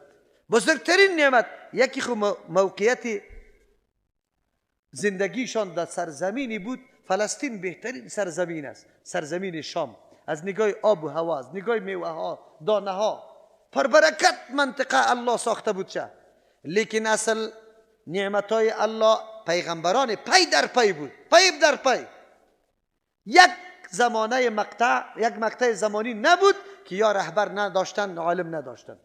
و کتاب تورات که او هدن للناس بود، هدن لبنی اسرائیل بود، این موجود، نظام موجود، رهبر موجود.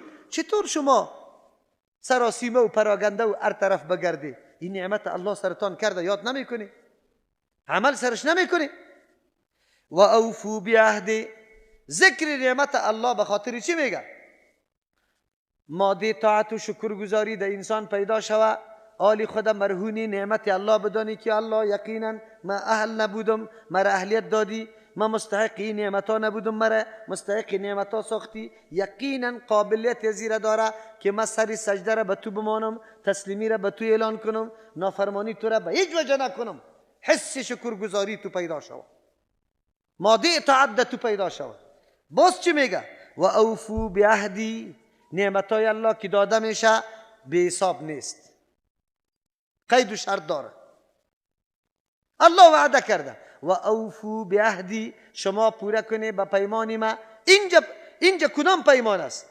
الله متعال در تورات شریعت رسول الله صلی الله علیه و سلم مکمل تشریح کرده بود، علامات و نشانه های پیغمبر علیه السلام ذکر شده بود و از یاد تعهد گرفته شده بود که امین نشانه های پیغمبر را هو به مردم بازگو کنه و بیان کنه. به خاطر که بعد از آمدن شریعت رسول الله مردم گویی از پیغمبر داشته باشه کلگی داخل شود در دعوتی که رسول الله صلی الله علیه و سلم. اوفی بعهدکم، من پوره میکنم وعده خدا. وفا به عهد. وفا به عهد چرا است؟ زندگی بی قید و شرط نیست. کمالاتی که برای شما داده میشه یک شرط داره. شما پیمان تعهدی که برای ما بسته قائم کرده او را پوره کنی، من به وعده خود. وعده الله چیست؟ جنت است. وعده الله جنت. پیغمبر علیه السلام وقتی که در عقبه آمده بود انصار، در اونجا بیعت میکرد. انصار گفتن یا رسول الله، آن چیزی که برای الله، برای خود، برای اصحاب خود شرط میگذاری بگذار. گفت برای الله انت اعبد الله ولا تشرك به شیئا. عبادت یک الله را بکنی و شرک امرایش نکنی. و شرط برای خود میمانم که اطاعت مرا بکنی، امر مرا قبول کنی در اون جایی که مخالفت و معصیت الله نمیشه.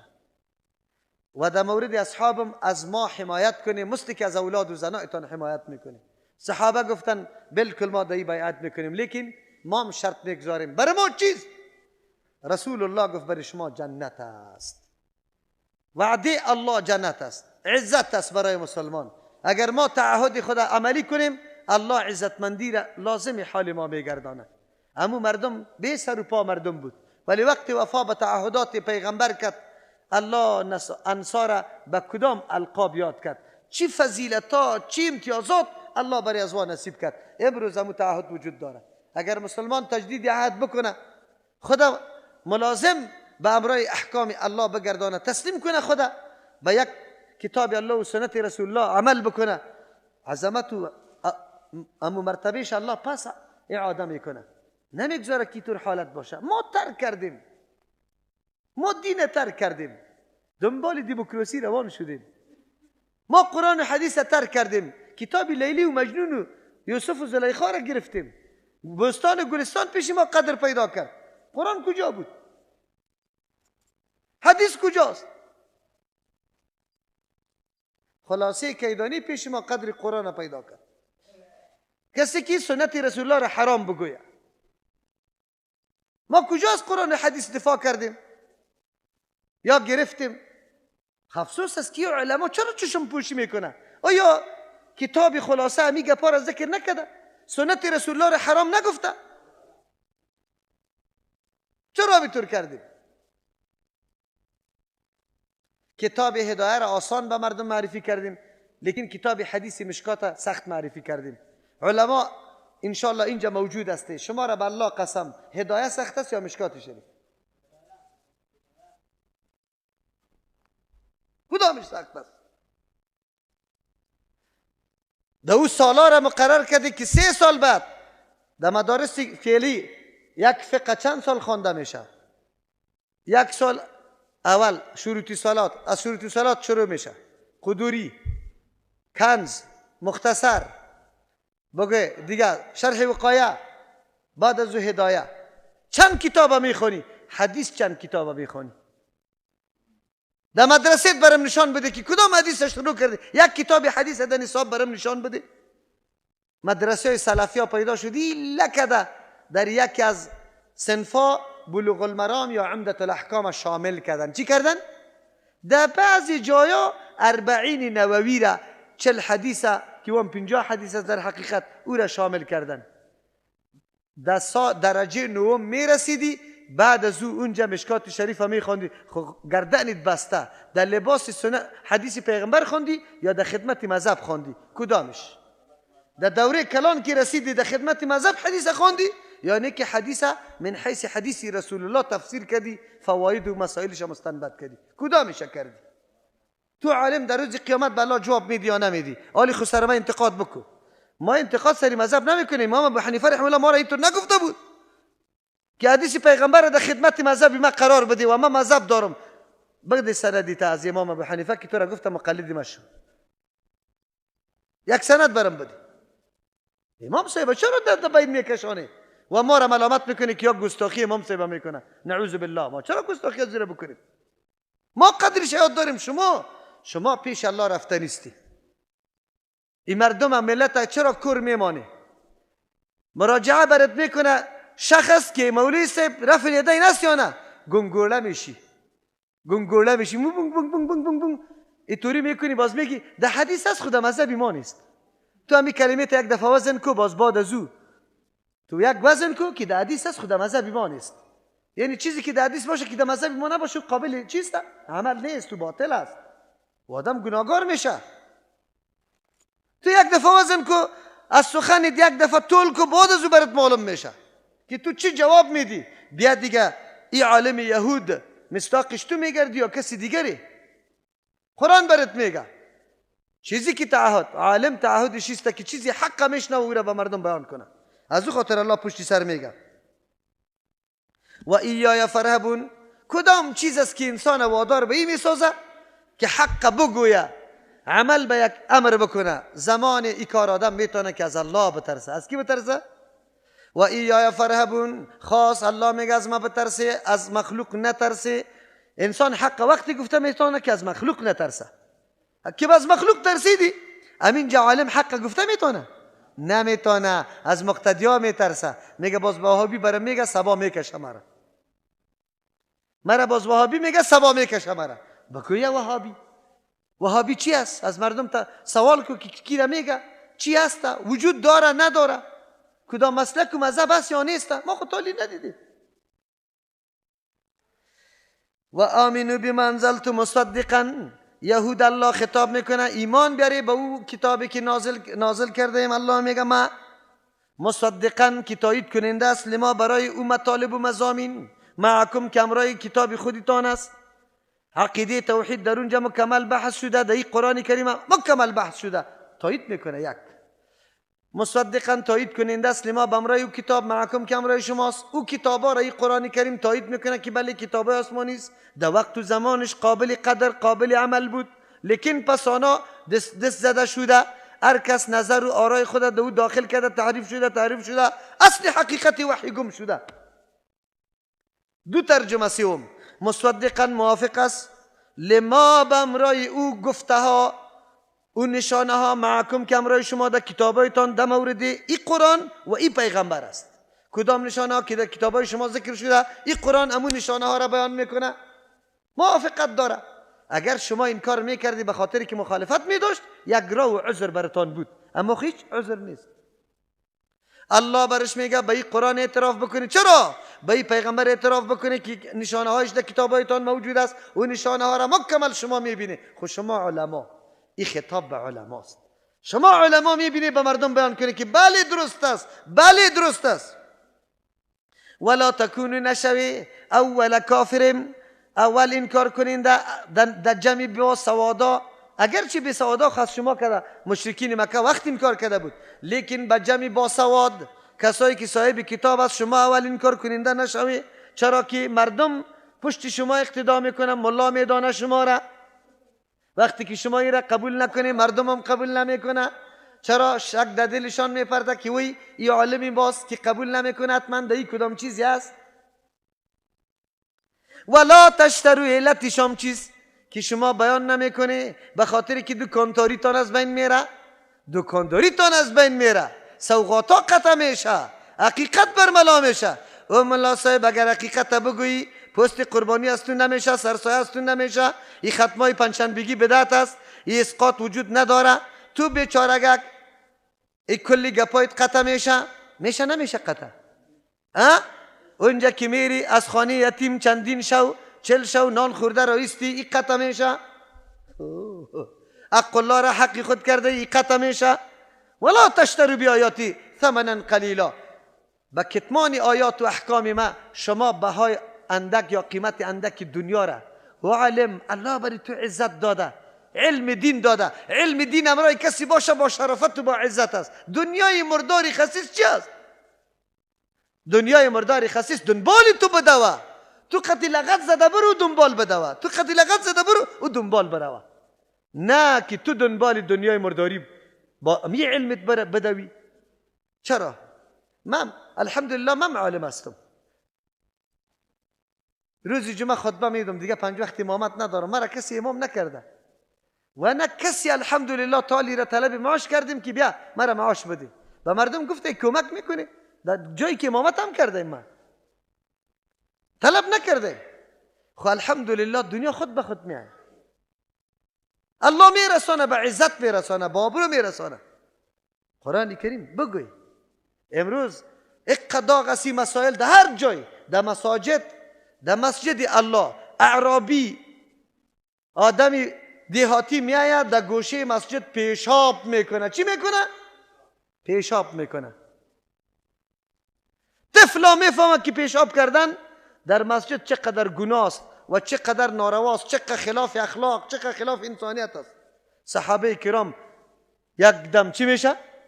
بگه احساساتی میشه که او را بزنه. رسول الله میگه دعوه، بگذارشه، لا تظلموه، پیشابش سرش قطع نکو. او جنابی ریش سفیدم، او جنابی ملا صاحبم، او جنابی ملک و قماندان صاحب که تو در مسجد قماندانی و ملکی میکنی، رفع الیدین یک برادری مسلمانت از پیشاب کده بد است. آمین بالجهر گفتنش از پیشاب کده بد است که حتی موقع گپ زدنم به می شخص نمیدی که لا اقل برات بگوی که سنت رسول الله ده حدیث است. بگیرشه، نمانشه، بزنشه، چپکنشه. امی گپا هست یا نه؟ جناب عالم در روز قیامت ایز خشونت که دی مسجد شده، ای در بدری شده، اول جاگه گیر توستی، اول جواب دی توستی. به مردم صدا بزن که وریش سفید قرابشی. این سنت رسول الله است. کسی نفرت قطعی بکنه سنت رسول الله را بعد از ثبوت سنت کسی نفرت بکنه چیست؟ کافر. چیست؟ کافر. سنت عمل رسول الله که ثابت شد به دلیل به حدیث، بعد از که تو نفرت قطعش داشته باشی تو کافر هستی. ایمائی علما، ایمائی علما. میفهمی؟ مقام منزلت پیغمبر را میفهمی؟ لیکن تو آجی صاحب، تو ریش سفید صاحب، تو ملک و قماندان صاحب سنت رسول الله را نعوذ بالله بدتر از پیشاب دانستی. پیغمبر پیشاب قطع نکرد، بعد از عربی را طلب میکنه، از پیشش سوال میکنه، طریقه را برش نشان میده. خیر است. نعوذ بالله، نعوذ بالله. برابر پیشاب بد نیست. یک آدم رفع الیدین کرد، پسان طلب کشه، یک چیزی از پیشش سوال بکن، نصیحت برش بکن، نصیحت برش بکن. کاش که سری تو پوشیده باشه او مردکه. تا دین روز خود عربستان هم رفته نمیتونستیم. آلی خو هر تلویزیون در خانه امو نماز حرم برات پیش میکنه. لعنتی الله سرت نمیشه که با چشم سر میلیون ها مردم هم میبینی که رفع الیدین آمین بالجهر میکنه. آیا وا نارواست؟ تو آلی هم شک داری در ناروا بودن، در روا بودن ازی؟ خیب تو کی یک چیزی که با چشم سر میبینی؟ آیا کلی مخلوق که رفع الیدین میکنه آمین بالجهر میکنه یا کلش کافر و مرتد و بیدین است؟ من که شما را میگم که سرنوشت هدایت جامعه و گمراهی جامعه به دست عالم است. این همه بدبختی ها که در جامعه پیدا میشه از دست کیست؟ عالم است. عالم نمیگه حقیقتا. یک روز در سر منبر در این مورد بحث نمیکنه، یک روزم حدیث رسول الله را بیان نمیکنه. اما حدیثی که پیغمبر رفع الیدین کرده و مردم بگویه که اینی کیفیت هم آمده، اینی هم آمده. به نزد ما خودش بگویه خیر است، مقلد است، بگویه که امام ابو حنیفه رحمه الله ترک رفع الیدین ترجیح داده. او میگه که نه رفع الیدین سکون است، اگر چی دلیل ضعیف است، خب لیکن بگویه و بگویه که نه سه مذهبی دیگر رفع الیدین میکنه و در حدیث ثابت است و او را ترجیح میده. اردو جانب نمازشان میشه، چرا که روا بودن اردویشان روا میدانه. روا بودن بگویه نفرت از هیچ کدامش چیست نمیکنه. از او خاطر نماز اردو میشه. یک روزی عالم در منبر گفت، چند جوان آمده بود یک ترجمه را که خلاص کردم، مرا میگه که مولوی صاحب امی اختلاف چیست؟ این سوالا و شبهای امی مشککین است، خب این را یاد بگیره که همیشه شما را فریب میده. برای من گفت که امی اختلاف چیست؟ من گفتم حرام. گفت رفع الیدین چیست؟ من گفتم سنت. گفت به خاطر امی رفع الیدین اختلاف آمده. من خب فهمیدم که آخو پرشدگی از جناح هست، از امو جنابا هست، میشناسم امی ملا را تقریبا.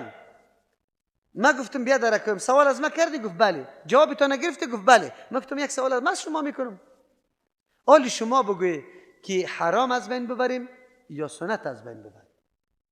اختلاف حرام، رفع الیدین سنت، کدامش از بین ببریم؟ یا بیچاره دیگه توقف کردن، چرا حالی خوب نه گفتن نمیتونستن که سنت از بین ببریم، بعد چی میگفتن؟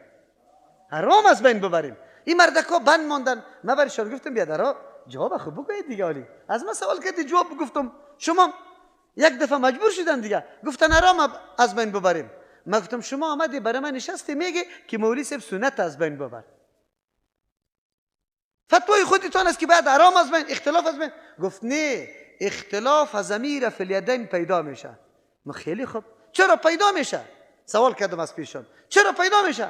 گفت مردم جاهل است نمیدانه. چقدر خوب. من گفتم جوانکم که تو از من میگی که مردم نادان است، برو به مو ملا که مردم نادان گذاشته، او را بگو که مردم دانا کنه. ما مردمی خود دانا کردیم. در مسجد کمپنی بیا دستایت این اینجا زیر بگی، رفع الیدین بیخی نکن. بیگاه یکی از جمله استازاست خیلی، او اینجا دسته گرفته بود، به قصد گرفته بود. من میفهمیدم که هدف از دیگه چیز بود.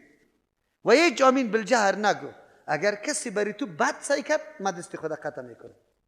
تو خب پیش ما آمده ای، تو پیش اون ملا برو که مردم جاهل مانده، یک روزی حدیث نگفته. جوانا بیچاره الحمدلله آدمای هوشیار بود، گفت ما فهمیدیم مولوی صاحب اصلی گپ در کجا بوده. اون محرکین میگفتن آلی هم همی سر و صدا را میکنه، یا اختلاف انداخته کلگی حنفیست یک مذهب است، چرا دیگه مذهب باشه؟ این اختلاف همی کلگی حنفیت این کاری خوب است. تنها دیجه شوه یعنی که در مرکز اسلام هم شوه، در مکه هم شوه. خیر تو که اونجا میری چرا یکسان نمیشی قطع از وا؟ اگر همی گپه، اگر واقعا تو اتحاد خوش داری، باز از پیشت خوش هستم. اگر تو راستی دفاع از سنت رسول الله میکنی، باز از پیشت گله ندارم. ولی بنابر تعصب و چیسته حسد و ضدیت است. یقین بالله اگر من بفهمم که تو واقعا محبت با سنت رسول الله داری، گپی تا بالکل میپذیرم. لیکن نیسته سر من انتقاد بکنی. اختلاف تو پیدا کردی. مذهب رسول الله یکی است یا 4 تا است؟ مذهب رسول الله یکی است، 4 تا نیست. هر امام چیغ زده که قول و عمل ما خلاف قول و عمل رسول الله بود، در دیوال بزنی کلتان پیروی پیغمبر بکنی. تو چرا 4 شاخه جور کردی برای من؟ مردم یک ملت است، یک حق است یا 4 حق است؟ کدامش است؟ نگفته ای در کتابی مذهبنا چیست؟ ثواب یحتمل الخطا. مذهب ما درست است، احتمال خطا را داره. باز چی میگی؟ و مذهب مخالفنا خطا، و مذهب مخالف ما خطاست، یحتمل الصواب، احتمال درستی را داره. یک کسی که ترجمه قرآن میکنه دانی خدا کوچی کرد، تقلید اینطور است. تقلید نگفتم جناب محترم بیار فتاوی شامی تا بکش، شامی گپ دیش هست یا نه؟ باز دیگه چی نوشته که دیدمی فتاوی شامی؟ فلعنت ربنا اعداد رمل، لعنت پروردگار ما به اندازه ریگا باشه علی من رد قول ابی حنیفه. بالای کسی قول امام ابی حنیفه را رد میکنه رحمه الله را. خو کسی که محدثین کرام رد کرده، امام بخاری رحمه الله رد میکنه قول امام ابی حنیفه رحمه الله را، لعنتی الله سرش باشه. و مردکه یک کمی اعتراف بکو، یک کمی از انصاف کار بگیری، به مردم در تاریکی نگذاریم، مردم حقیقت برملا کنیم، بگویم دین تابعداری کتاب الله و سنت کیست؟ اماما و علما چراغای ماست، گروپای ماست. برای ما دین آسان کرده، لقمه جور کرده، برای ما آسان کرده. خو وقتی که چراغ روشنیست من در دنبالش روان هستم، هیچ مخالفت نمیکنم. خو وقتی چراغ گل میشه، تاریک میشه، من در چراغ دیگه برم یا در تاریکی بمانم؟ در چراغ دیگه میرم. اقوال علما که موافق کتاب الله و سنت رسول الله است، بس سر رو چشم چی میکنیم؟ بگوی قبول داریم. از یک نفر یا 1000 علما؟ 1000 علما. چی امتیاز پیدا شده که از این علما بپذیرم، از این نپذیرم؟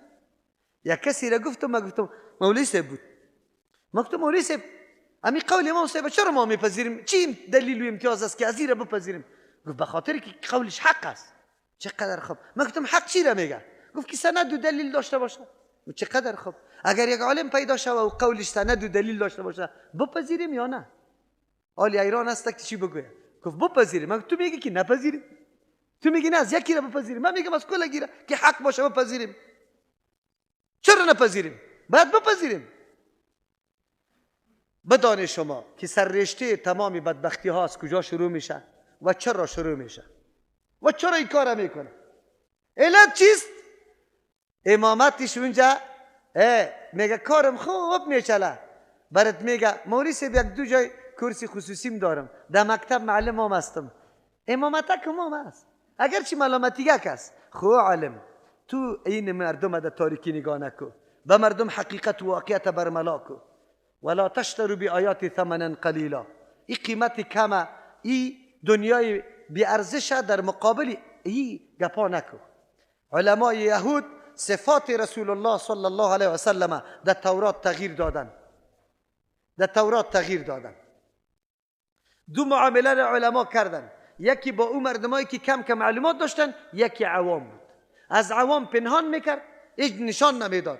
و کسایی که وا تورات بلد بودن سری از وا چی میکرد؟ بگه ولا تلبس الحق، او را رنگ دیگه میداد، رنگ دیگه میداد، رنگ دیگه. آلی ما تشریح میکنم باز براتون مکمل. قرآن این گپا را برای ما میگه. اول کافر شما نشوی، تو خو عالم هستی، حدیث خواندی. وقتی که موضوع برات آمد، خصوصا که مراجعه کسی کرد، آمد برات زانو زد که مولوی صاحب من یک شخص دیدم در نماز اینی طور میکرد در رکوع، آمین بزرگ گفت، استاد شد دستای خدا اینجا گرفت، این چی رقم است؟ سند و دلیل داره یا نه؟ لا قلمی قدر خو بگو که بله این حدیث پیغمبر صلی الله علیه و سلم است. همین قدرم گفتن نمیتونی؟ شما بگوید که امروز جنجال و بدبختی در مسجدها از کجا پیدا شده؟ از دست عالم است. عالم مردم نمیگه، لیکن ریش سفید و عجیمه زنا را ببینه یقین به الله بکو اگر دستش بلرزه یا اینطور احساساتی شوه. قمار را میبینه دختری خودش است، روز تا بگاره در بازار چکر میزنه، والله اگر امی قاش خودم سرش ترش کنه. لیکن وقتی که یک شخصی را به طریقی سنت رسول الله نماز خود درست میخونه، این در مقابلش قدر احساساتی میشه که یک دم لرزه میگیرشه. خب چرا این لرزه میگیره؟ شما خبر داری؟ دوستا از من سوال کردن که مولوی صاحب چرا در دیگه معصیت ها و گناه ها یا هیچ احساساتی نمیشه در اینجا؟ من گفتم دیگه خو گناه میکنه، ابلیس لعین در جان ازی باز نمیدره که یار احساساتی کنه. میگه خو نه گناه میکنه بون که آرام باشه، قاری ریش سفید سری مردکه نبیا. خو وقتی که سنت عمل میشه ابلیس لعین سخت وار خطا میشه که اوه این سنت رسول الله اینجا عملی میشه در جان اینمی ریش سفیدای بگه ریش سفیدا میدره دیگه. ریش سفید بگه بینکی گرفته میباشه، میلرزه و گپ میزنه. چرا که ابلیس داخل شده به خاطری که مردم به سنت عمل نکنه. این کار است. او ریش سفید او علم او ملک او قماندان از الله بترس. این دین شخصی ما نیست. ما برای خود نمیگیم مرا لط کو، مرا بد بگو، مرا هر چی میکنی، لیکن لحاظ سنت رسول الله را بکن و غمخوری تو را میکنم. سنت رسول الله به من کردن تو من نمیشه. سبا در خانه تو بچه خودی دمی کار میکنه انشاءالله. همین طور میشه پیدا میشه. غم تو را میخورم که در روز قیامت به خاطر همین سخن در جهنم نروی. دلسوزی تو را دارم که به خاطر همین عملت الله متعال تو را در جهنم نبره. از او خاطر میگم که یک کمی فکر بکو، بیاندیش. و علما را عذر میکنیم که جناب علما مسئولیت داره پیش الله رفتاریستی. شما را به الله قسم در درسی که در حدیث ششته در منزلت و مقام کتاب بخاری شما بیان نکردی که علمای کل عصر اتفاق اجماع کرده که بعد از کتاب الله صحیح ترین کتاب کیست؟ امام بخاری است. آلی همی صحیح ترین کتاب کجا میره؟ کدام طرف میشه؟ بعد از اون مسلم است که حدیثایش مکمل صحیح است و خواری کرده، زحمت کرده، از 6 لک احادیث امام بخاری 4000 حدیث انتخاب کرده، زحمت کشیده. و تو امروز حدیث بخاری را قطع لغت زده برو، باز تاویلات غلط هم کرده برو. رسول الله ایج نمیفهمه، صحابی ایج نمیوانه، شانه به شانه چسباندن. یک بدبختی دیگه است در رساله های غلط و نادرسته که خودش عبارت هم نمیفهمه، یقین به الله بکنی و طالب است. لیکن چند تا مولای گمراه در پشتی سرش است، هر روز یک رساله را کشیده. سر شیخ البانی رحمه الله هم بگه رساله نقد نوشته کرده، در بازار پیدا میشه. این بدبخت جناب محترم، تو را به الله قسم ای جناب با همون 10 مولایید فهم 10 حدیثی که شیخ البانی رحمه الله سندش یاد داشت تو یاد داری؟ تو یاد داری که تو بخیزی سر از انتقاد بکنی؟ خب بله، عوام فریبی خیلی زیاد میشه. ما باید بیدار باشیم، بفهمیم حقیقت امره که از کجا تمویل میشن و چرا این کارا میشه.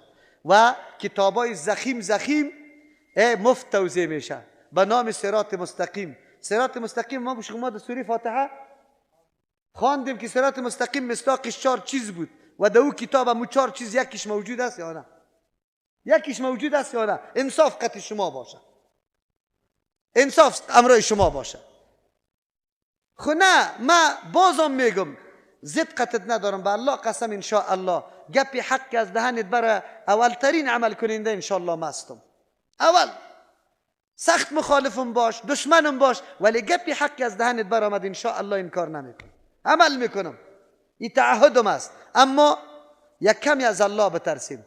اگر ما غیرت سری مذهب امام ابو حنیفه رحمه الله میکنیم، نصف از او غیرت سری سنت رسول الله بکنیم صلی الله علیه و سلم. برای خودت میگم نشوه که مصداقی آیاتا قرار بگیریم و حالات ما خراب شوه.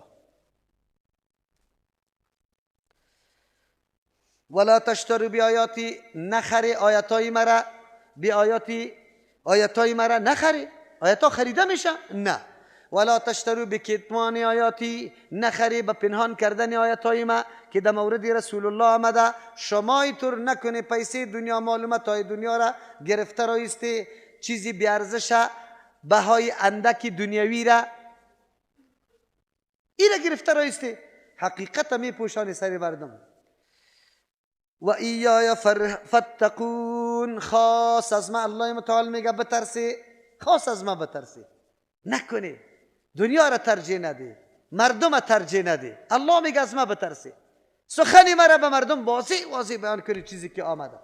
الله توحید در قرآن مکمل پالو به پالو بیان کرده، بخش به بخش گوناگون بیان کرده. بگوی به مردم همین مجلسی که فعلا موحد است، راستی تا نبگوی 20 سال پیش توحید آوازش هم میفهمیده، کلمهش هم میفهمیده.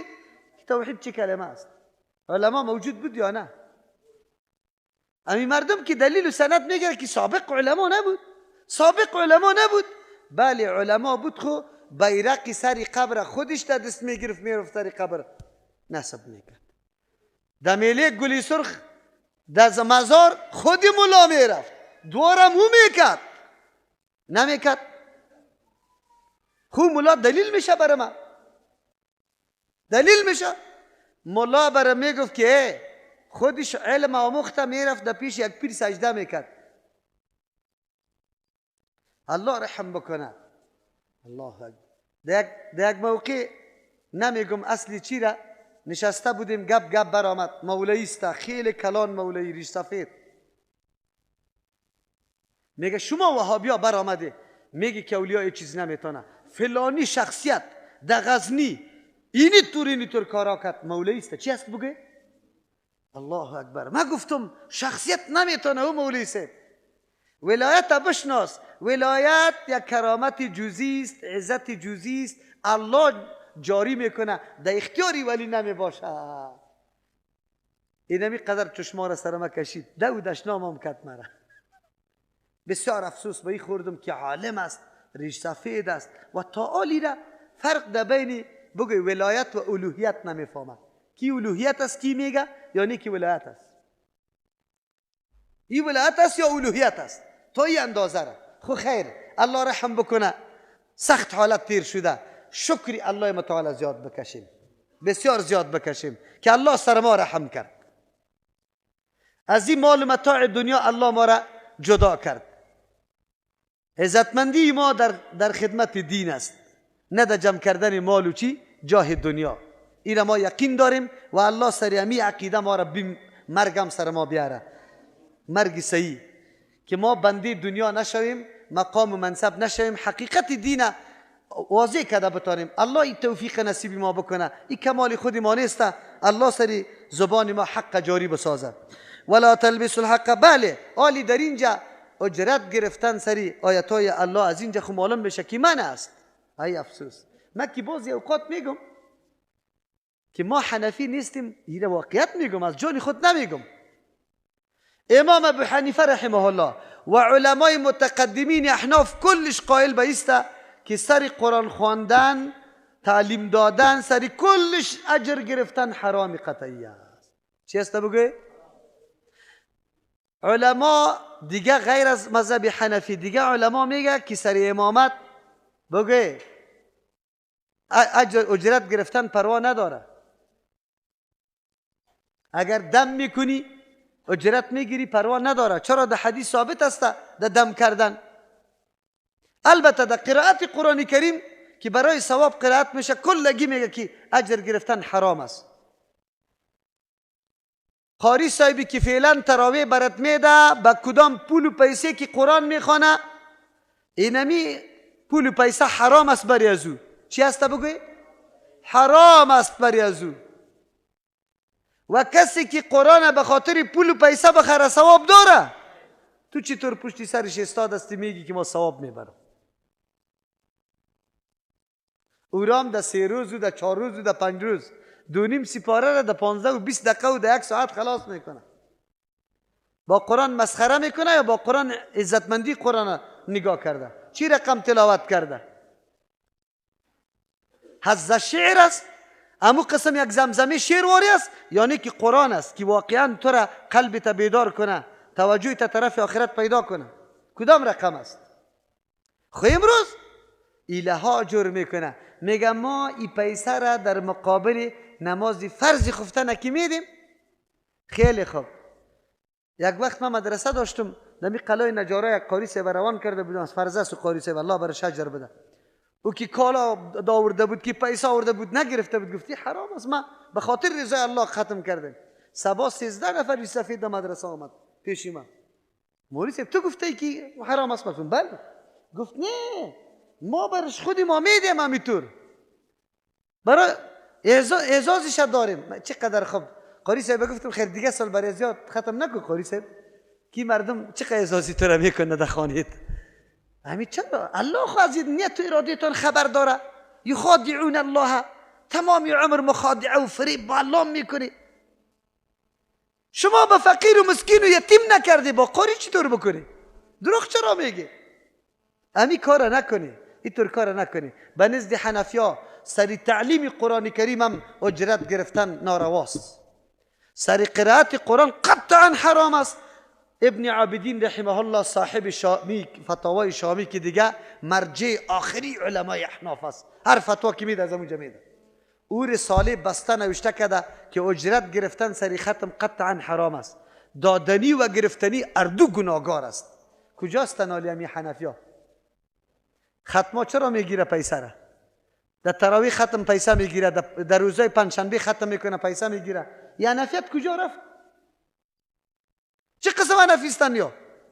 اولی از کجا میگیرن این پیسه را؟ اجرت ها را چرا میگیرن؟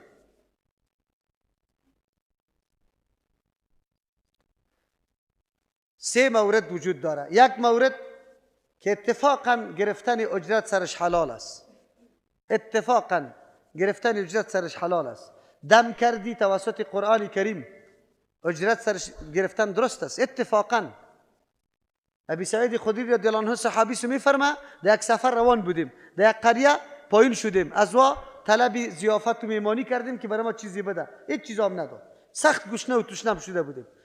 ناگهان رئیس قوم و کلان قوم مار گزید یا گشتم دویده پیش ما آمدن که در بین شما کسی نیست که دم کنه.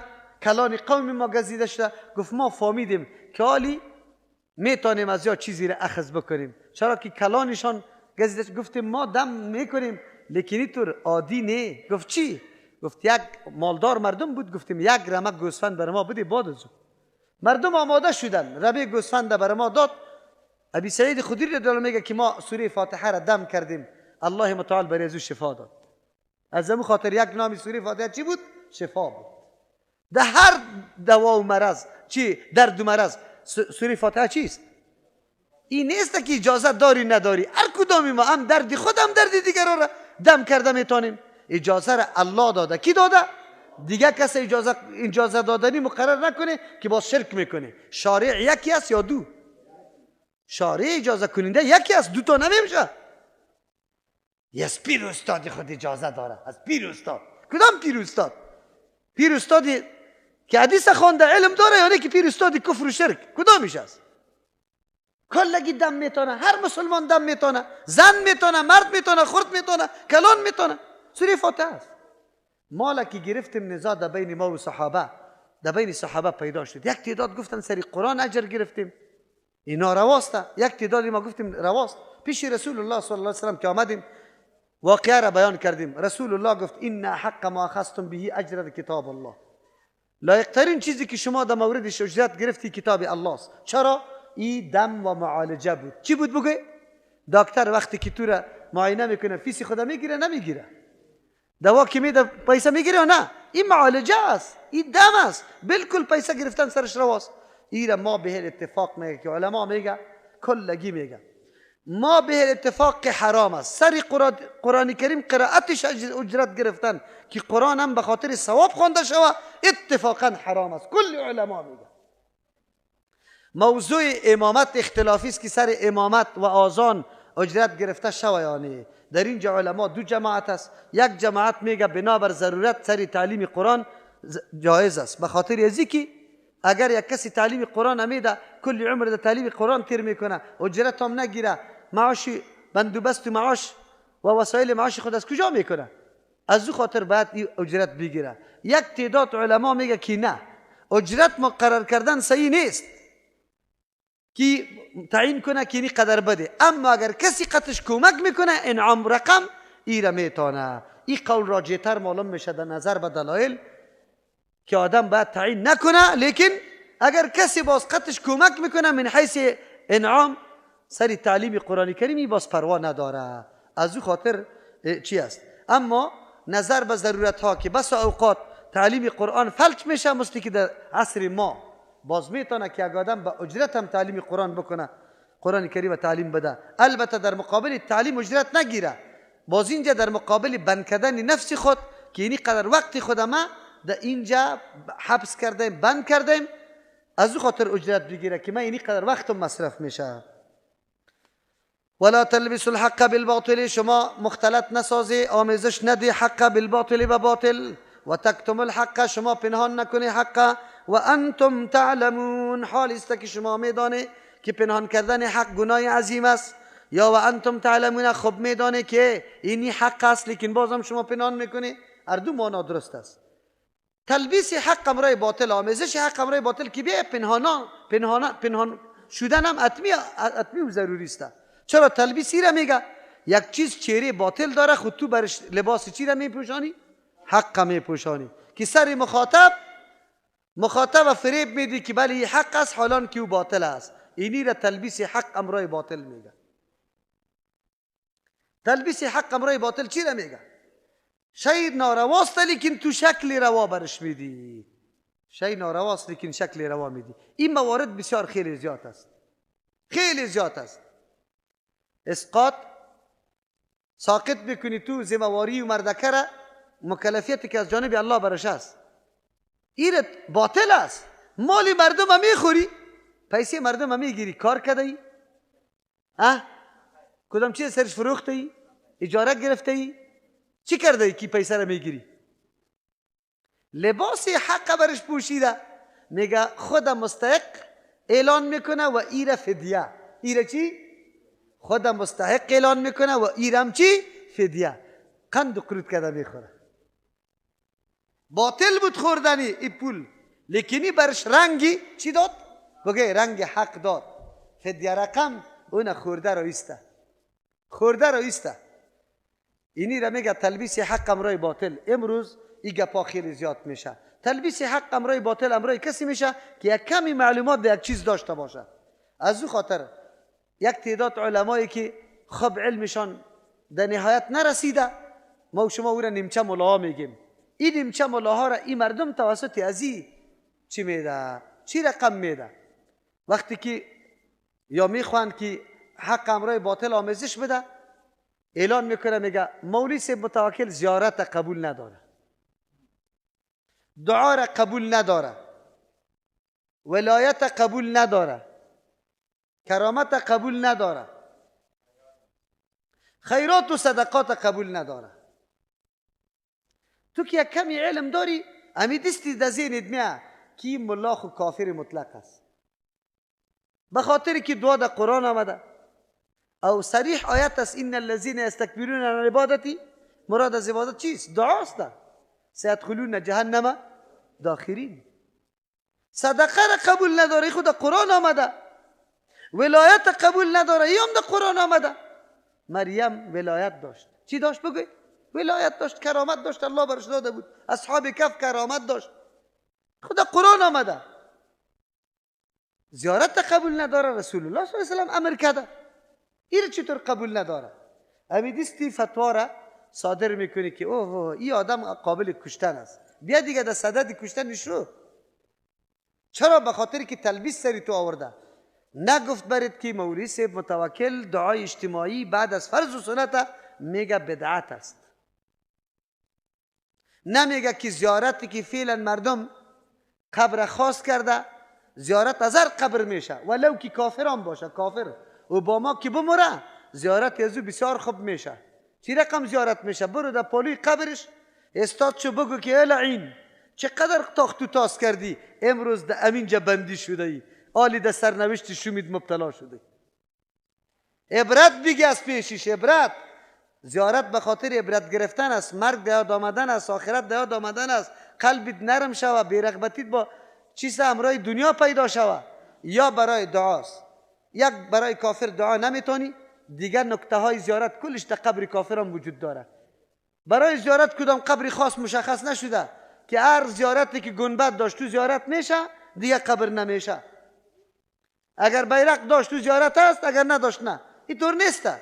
ما میگیم اینطوری زیارت جور کردن، گنبد بیرق سرش ماندن، مردم در موسم در تاریخی خاص رفتن، این ناروا ناروا نارواست. لیکن او برای تو گفته بود که زیارت نارواست مطلقاً. ما حتی علما فتوا میده که به زنان نارواست، ما میگیم مسلک خودم ایست که زنم همون نکته هایی که در زیارت موجود است برای زنم است که او عبرت بگیره و آخرت یادش بیا، دلش نرم شوه، بی‌رغبت از دنیا شوه. از او خاطر برای ازم جایز است، اما امرای شرایط که شرایط مراعات بکنه. لیکن اونجا تو را گفته بود که نه اینطور است. ما میگیم که صدقات این بسیار ضروری است. در چند وقت ما شما را گفتیم در این عصر امیالی مالدارای ما اگر یک کمی تغافلی بکنه در روز قیامت، الله از پیش از پیشان سوال میکنه که چرا تو موقع ضرورت انفاق آمده بود تو مرکز جور نکدی، در پیش الله متعال رفته نیستی.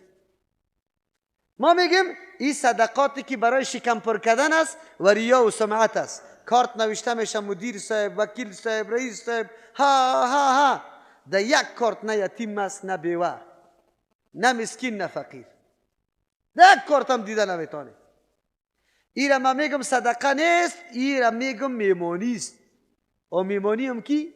بگه میمانی چارکلاها. میمانی چارکلاها است. این صدقه نیست. تو میلاد میگی این خیرات است، من میگم نه این میله است، این صدقه نیست. صدقه دین روزم در نماز جمعه براتان گفتم که پدر و مادر دوست داری، خیلی مهنت سرت کرده، آلی هم میتونی که در امونجا قطش کمک بکنی در قبر. بله میتونم. در بازار میرم پیپی روغن، قطی بوجی برنج، قطی یک کارتن خورما، قطی 1-2 کیلو گوشت، آسانی که در خانه همسایه یتیمی خود میبرم برش میندازم. چرا نمیتونم؟ این صدقه و خیرات میگه. لیکن این بدبختا به خاطر از اینکه مغشوش بسازه ذهن تو را، در مقابل تلبیس حق امرای کی میکنه؟ باطل میکنه. وقتی که از رفع الیدین سوال میکنی تلبیس حق امرای باطل میکنه. حالی خب فهمیده که یه حدیث پیدا کرده، مولا صاحب برای چی میگه؟ بله هست، جوان تو جوان هستی نمیفهمی، حالی وقتش نیست. چی میست؟ یاران حالی وقتش کی میایه؟ آلی وقتش نیست اینجا کل حنفیسته ما به اختلافی میشه. چی میشه؟ تفرق پیدا میشه. چی چیز تفرق پیدا میشه؟ اگر کسی رفع الیدین که کسی نکرد تفرق پیدا میشه. عملی رسول الله سبب تفرق میباشه. اگر کسی عقیده را بکنه که عمل کردی رسول الله سبب تفرق است، آدم بخی نعوذ بالله کجا میرسه؟ بلکه سبب محبت میشه. در حرم کدام تفرق وجود داره؟ نفرت وجود داره. خو یکی دست اینجا بسته کرده، یکی اینجا، یکی رفت میکنه یکی نمیکنه. و جناب چرا دروغ میگی عالم؟ سعی کو تلبیس حق امروی کی میکنه؟ باطل. دیدی؟ سنت ما نمیکنه. رنگ چیسته؟ ای تو رنگی حق برش میده که تفرقه نبیاید. ایره میگه ولا تلبس الحق بالباطل. مش نمونه خروار انشالله دیگه میفهمی. دیگه بسیار گپ زیاد است. مولوی صاحب متوکل قرآن خوانده نمیگه که نارواست. تو حالی ایران میمانی که برادر علی آدم قرآن هم نخوانه. چی کنم؟ نمیگه که مولوی صاحب متوکل ختمایی که ما میکنیم رواجی در پنجشنبه یا در بعد از مرده اینی را میگه بدعت است. اینی را میگه بدعت است. ایره برات نمیگه. اونو طور میگه. ایره تلبیس حق امروی باطل میگه. تلبیس حق. و تکتم الحق اصلش ولا تکتم الحق. حق نپنهان نکنی. این برای عوام است. شما باور بر الله بکنی. این طور مولا موجود است مشکات شروع کرده. دمونجا که حدیثی رفع الیدین بگه آمین بالجر آمده چی گفته؟ این حدیث ها مربوطی ما و شما نیست، از مذهب ما و شما نیست، پیش رفته. 20 حدیث تر کرده، 21 شروع کرده. شروع کرده یا نکرده؟ امو طور است. در روز قیامت این مولا جواب میده نمیده؟ و تکتم الحق، پنهان نکنی حق. این عمل کردی رسول الله صلی الله علیه و سلم بود، یعنی کتاب خواز اول شروع کرده بودی. چرا این حدیث موندی که پیش خیز میزنی؟ ما منظورم است که علمای ما یک کمی بفهمن که در روز قیامت پیش الله رفته نیستی. تو کتمان حق کرده ای. این خطاب برای علمای بنی اسرائیل بود، لیکن با تأسف که مصداق اولیش کی گشتی؟ تو گشتی. نکوی طور. و انتم تعلمون، خب میدانی که کتمان حق چقدر گناه بزرگ است. یک مانا. یا میدانی که این گپ آمدگی است لیکن بازم تو پنهان میکنی، خیلی بد است. و اقیم الصلاة و آتوا الزکات. قرآن هرگاه که مرض ذکر میکنه علاجش هم ذکر میکنه. اصلی گپ ریشه از کجاست که مردم ها اینی طور کارا را میکنه؟ ای یا مقام و منزلت تا بسیار خوش داری یا دنیا را خیلی دوست داری. مولوی صاحبا که گپا را نمیگه، امی مقام امامت خیلی زیاد خوش داره و دنیا را خوش داره یا نداره؟ و اگر نه خو میفهمه خود چرا نمیگه بگوی. به خاطری که مردم او را باز وهابی میگه از امامت میکشش. به این خاطر ای نمیگه. الله چی میگه؟ و اقیم الصلاة و آتوا الزکات. قایم کنی نماز، خود بالا نتراشی در نماز استاد شوی. وقتی که میگی الله اکبر اول کلمه که شروع میکنی.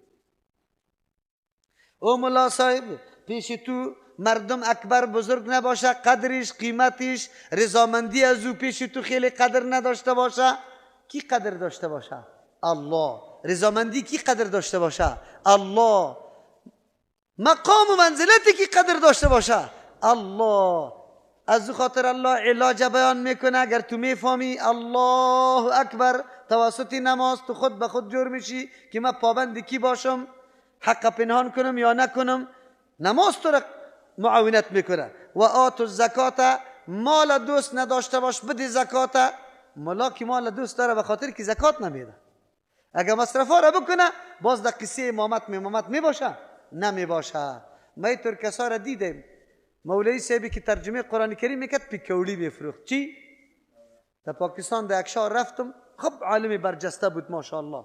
یک کسی قدر توصیف کرده بود ابو ترجمه را میکرد. واقعا پرسان کردم در منطقه مردم گفتم که فلانی مولوی را کار دارم. گفت خب پیکولی فروش.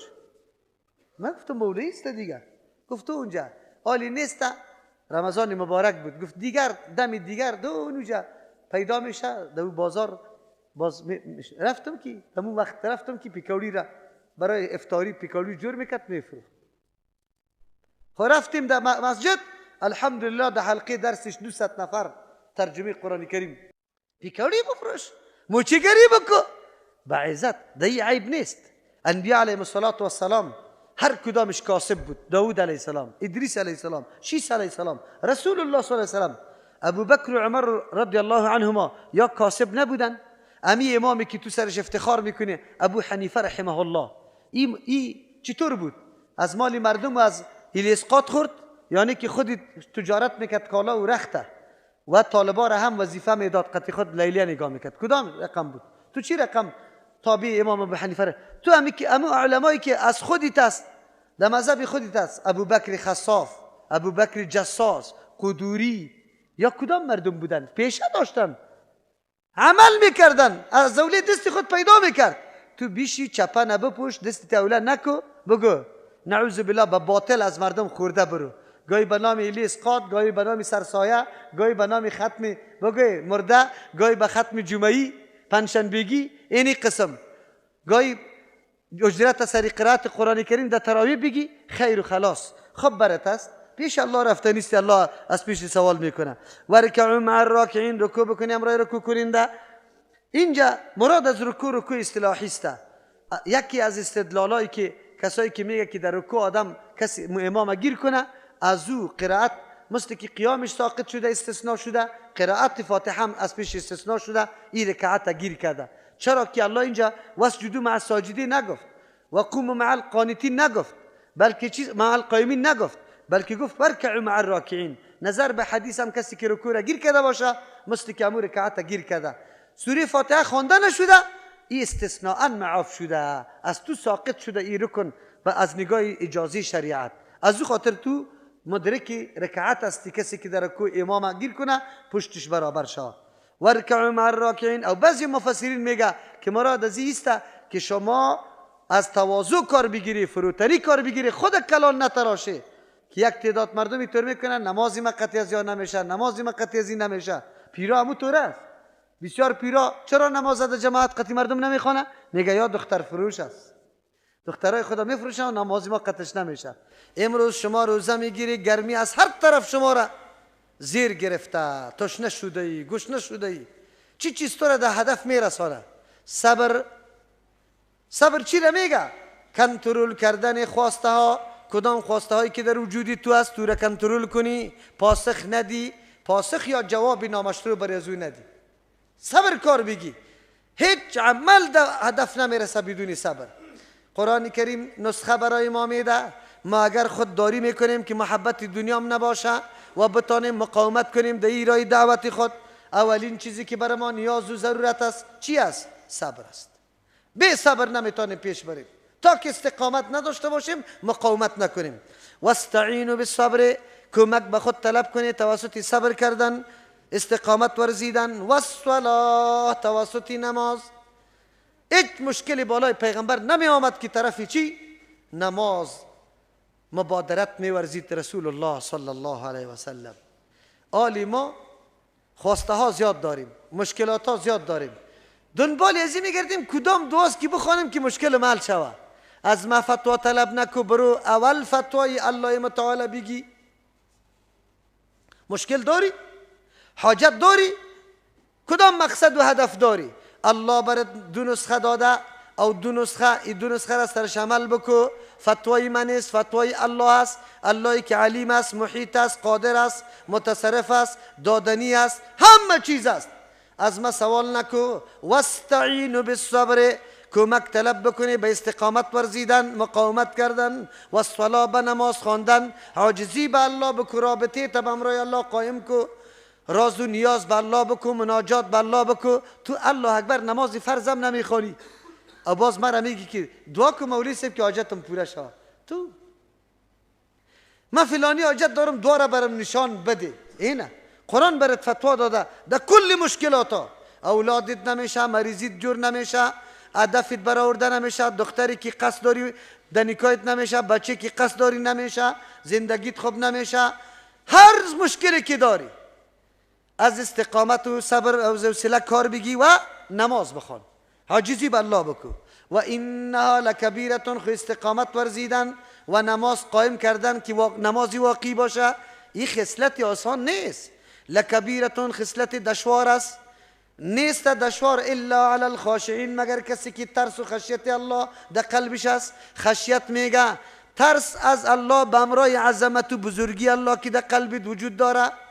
کسی که در قلب خود خشیت الله را داره او مقاومت هم میتونه. امروز روزه را که تو میگیری به خاطر از اینکه ترس از الله داری، عظمت الله پیشت است که چطوری فرمان الله را من امروز میده کنم. نماز کمک طلب بکن. نسخه برای یهود خود سخت نسخه بود.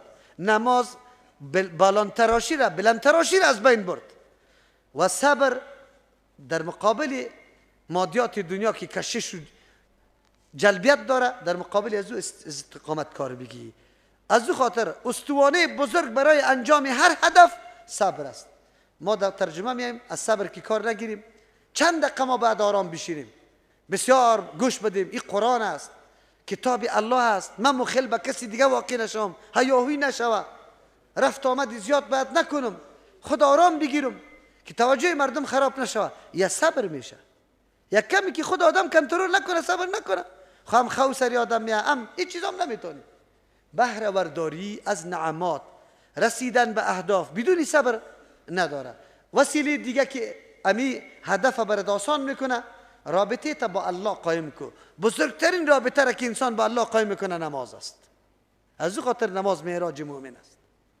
نماز است، نماز بخوان. خود نماز بخوان. ما حتی فرایض خود ادا نمیکنیم، لیکن از الله اینطور مطالبه کلان داریم که هیچ پرسان نکن. الذين يظنون انهم ملاقو. اولی خشیت در قلب انسان کی پیدا میشه؟ خشیت وقتی پیدا میشه که ما بعضی چیزها را، باورها را داشته باشیم. کدام باوره؟ خاشعین کیست؟ الذين مردمای است یظنون. اینجا ظن به معنای گمان نیست، بله به معنای گمان میشه، خب معنای دیگه باز میکنم. یظنون یقین داره انهم که همین مردم ملاقو ربهم رو برو شونده است برای حساب کتاب به امرای پروردگارش. کلگی رو برو شونده است امرای الله، هیچ کس هم مستثنا نمیشه. و اینجا در این مورد باید یقین داشته باشیم. ملاقات به امرای پروردگار برای حساب کتاب این امر یقینی است. از او خاطر ظن اینجا به معنای یقین است. و انهم الیه راجعون. یقین داشته باشه که یا خاص به سوی الله بازگشتشان است. وقتی که تو میفهمی پیش الله رفته نیستم، یقینی تام است. و برای حساب کتاب چی آمادگی باید داشته باشی؟ عظمت و بزرگی الله در قلب چقدر جای داشته باشه که اوامر الله را بجا کنی و از نواهی خودداری کنی. چقدر خود به خود میدانی. دوم ترجمه الذین مردمان یظنون که گمان داره. حقیقت خب الله معلوم است که حاصل شوه یا نه، خب گمان داره، امید داره. از چی چیز؟ انهم ملاقو ربهم، که یا روبرو به امر الله میشه، یعنی دیدار الله برش نصیب میشه. این به هر کس نصیب نمیشه، با مؤمنای واقعی نصیب میشه. چون یقینی نیست، احتمال داره که آدم نعوذ بالله در آخر کافر شوه، بدبخت شوه، دیدار الله برش نصیب نشوه. از او خاطر کلمه ظن ذکر میکنم. و انهم الیه راجعون. و این چیسته اینجا باز او معنا را نداره، یعنی یقین داره که خاص به سوی الله بازگشت ازی است. از او خاطر خشیت الله در قلبش قوت میگیره. و خشیت الله که قوت گرفت، آلی تو چی میشی؟ بگوی اما صبر و استقامت سرت آسان میشه، مشکلات متحمل میشی، تکلیف و مصیبت ها را بالکل در مقابل امر الله، در مقابل مامورات الله متحمل میشی. دین روز ما گفتم که وقت انسان یک عمل که مامورات الله است انجام میده، باید به این خاطر نگویه که من ثواب میبرم، بلکه به این خاطر بگه که من امتثال حکم کی را کردم؟ الله خدا کردم. الله هم از پیش راضی میشه به خاطر که ما فرمانش بردیم. یا بنی اسرائیل اذکروا نعمتی التي انعمت علیکم. اونجا ذکر نعمت، یادآوری نعمت به این خاطر بود که ماده طاعت و شکرگزاری دوا پیدا شود. یعنی در او مردما در ما قبل مقصد تخویف بوده، می ترساند الله متعال که مردما این نعمت ها سرطان شده، از این استفاده درست نکردی، غلط استفاده کردی، بفهمی که سرنوشت بد داره. آلی این ذکر نعمت ها به این خاطر است که چی بنی اسرائیل شکرگزار شود ماده طاعت او پیدا شود. از او خاطر باز خطاب برشان میکنه یا بنی اسرائیل اذکروا یا اولاد یعقوب علیه السلام یاد کنی نعمتی التي نعمت مرا و نعمت انعمت علیکم که انعام کردیم بالای شما و انی فضلتکم علی العالمین ما برتری دادم شما را بالای کل مخلوق. اگر عالمین کل مخلوق بگیریم مراد از برتری خصوصی است، برتری های خاص مشخص. او برتری های مشخص کدام است؟ که سری کل مخلوق الله برش داده. شق شدن رود بحر قلزم یا رود نیل در دم رویشان، این یک نعمت بود که خاص به بنی اسرائیل بود. از سنگ 12 چشمه روان شدن، من و سلوا سرشان آمدن، کالایشان در جانشان کلان شدن و خزنده نکردن و چرک نشدن. این خصوصیت هایی بود که سری کل مخلوق الله به بنی اسرائیل داده. لیکن این فضیلت های کلی نیست، فضیلت جزئی است. از این لازم نمیشه که امت پیغمبر علیه السلام از یا کده در فضیلت پایین است. در فضیلت مطلق امت رسول الله صلی الله علیه وسلم چی است؟ بگه بالاست. چرا؟ و کذالک چیست جعلناکم امتا وسطا و کنتم خیر امت. صراحت نص وجود داره، این مفهوم نداره که بنی اسرائیل از ما کده فضیلت داره. این فضیلت خصوصی است. در فضیلت های خصوصی اینطور یک فضیلت به کسی میشه که او آدم از درجه بسیار پایین باشه. ابوبکر رضی الله عنه را با بلال رضی الله عنه مثلا مقایسه کنیم، فضیلت مطلق برای ابوبکر رضی الله عنه است، اما در فضیلت خصوصی بلال رضی الله عنه از ابوبکر رضی الله عنه که پیش میشه. خشخش پای صدای پای بلال رضی الله عنه را کی رسول الله در جنت میشنوه، از ابوبکر نمیشنوش. او فضیلت خصوصی است، اما مطلقاً فضیلت از کی است؟ از ابوبکر رضی الله عنه است. مطلقاً فضیلت از امت رسول الله صلی الله علیه و آله است. بعضی فضیلت های خصوصی را بنی اسرائیل هم داره. دوم ترجمه و انی فضلتکم ما برتری دادم شما را علی العالمین با مخلوق امو زمانه. دمو زمانه که کدام مخلوق زندگی میکرد شما برتر بوده. اوی برتری از نگاه چی بود؟ پیشتر براتان گفتم که علمای زیاد داشت، انبیای چی بوده؟ زیاد داشت. چرا؟ در کدام قوم و منطقه که دعوت دین جاری باشه و منطقه قوم واقعا برکت الله در اونجا می باشه، رحمت الله در اونجا می باشه. در کدام منطقه که علما زیاد است الحمدلله نوری توحید در اونجا چی است؟ تابید خیلی زیاد.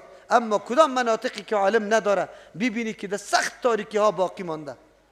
این یک نعمت عظیم الله متعال است. از او خاطر الله میگه که این نعمت شکرگزاری کنه، یاد کنه. شکرگزاری نعمت چیست؟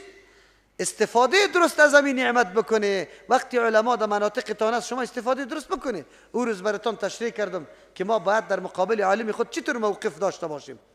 عالم چه قسم در کدام صحنه برسانیم. یک پاپ در کلیسا در کدام موقف قرار داره. ما لااقل عالم خود یک کمک مادی بکنیم که او را فارغ بسازیم، دلشه از اسباب و وسایل پیدا کردن زندگی مطمئن باشه. اولاد ما را خب درس بگویه، تقسیم اوقات برش جور کنه، خب تربیه بکنه. چرا نمیتونیم؟ میتونیم، خود نمیکنیم. باز میگیم اولاد ما به تعلیم مانده. خود به تعلیم مانده. ملا صاحب مجبور است که بره دکانداری بکنه یا به اولادی تو درس بده. نه تو زمینه را برش مساعد بکن. پاکستان یکی از کامیابیش امیسته که در جای مدرسه است، مردمش قطع عالمش کمک میکنه. مردمش. من که می آمدم تنها برای کتابای خود 40,000 افغانی داکسن گرفتم. یک داکسن مکمل کتاب آوردم. از خانه پدر هیچ چیزام نبرده بودم. خب مردم بود که قد میشناختن که عالم به چی چیز ضرورت داره. کتاب برش میخرید. در افغانستان بگو یک دانه رساله را کس به عالم نمیخره. و نه خود عالم میگه که برای رساله بخر. چرا او در صدد خدمت نیست برای مردم که خدمت برای مردم بکنه؟ نمیکنه. میگه بان آرام باشم، کسی نگه که برای من ترجمه بگو. خوای خدا بزنه. خوایش هم خبر داری.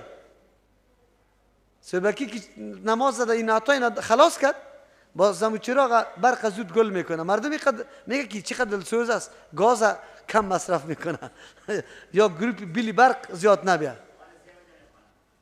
آلی 3 بجه میخوانه. شیخ صاحب میگه راست میگه. برای من زنگ زده میشه که وقت داخل نیستم ولی نماز میخوانه. بعد از او باز خو میکنه.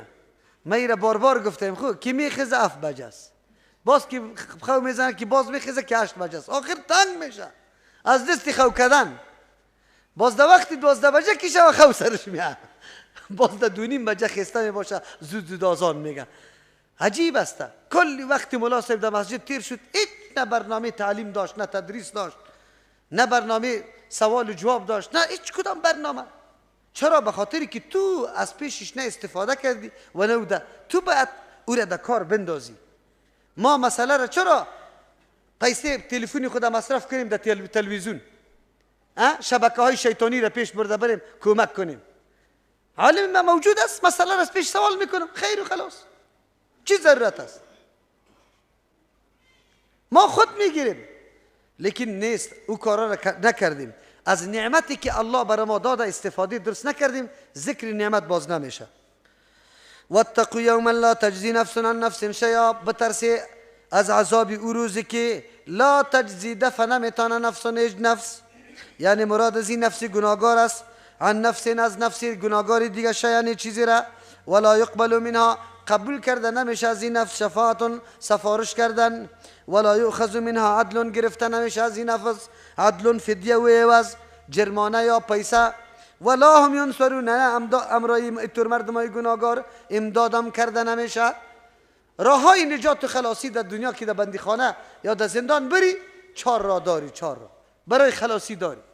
اول راهت که مسلم میگه لا تجزی نفس عن نفس شیئا، یک نفس گناهگار دفاع از نفس گناهگار دیگر نمیتونه. اول راه که تو خلاص میکنی، کسی قماندان داری، وزیر داری، وکیل داری، دفاعی تا میکنه، فرمان میده اعلام کو فلانی را اعلام میکنه، دفاع کرد از پیشت. دوم را برای خلاصی سفارش است. چند نفر رویدار رفت به او قماندان، تو را امنیت گرفته در پیش رئیس امنیت، چند نفری رویدار در جملهش پدری شام است، مامای شام است، او را بردی، آلی بروی داری از تو را آزاد کرد، خلاص میکنه تا. دو سوم قاضی صاحب در کدام قاضی صاحب رفت از دوسیش در کدام سارنوال صاحب نفریش پیدا کردی، میگه مویدارا اینی قدر باشه او در دوبی تسلیم کنی، ای جمع نه بالکل ایتر سباب ببیو که دوسیه موسیق مکمل گم است، بالکل از دلار کار گرفتی مفتی کلزی میبرایی، با راکت گرفته شده. 3 چهارم را برای خلاصی جماعت داری، دل داری، چی؟ بگوی مردمایی داری دفاعگر و خیلی محبت قطع داره، جمع میشه مردما سری حکمت تظاهر میکنه، میگه الگ ایلاکو ما را امنیت برد، دوستا پیدا شدن، اتفاق کردن، بر آمدن گفت یا مولی صاحب ایلاکو یا ما را بند میکنیم، ولی سوالی ها را چور میکنیم. 4 راه برای خلاصی انسان وجود داره در دنیا. در آخرت اینطور حالت روزی فرا میرسه، نه کسی از تو دفاع میکنه. یوم یفر المرء من اخیه و امه و ابیه و صاحبته و بنیه لکل امرئ منهم یومئذ شأن یغنیه.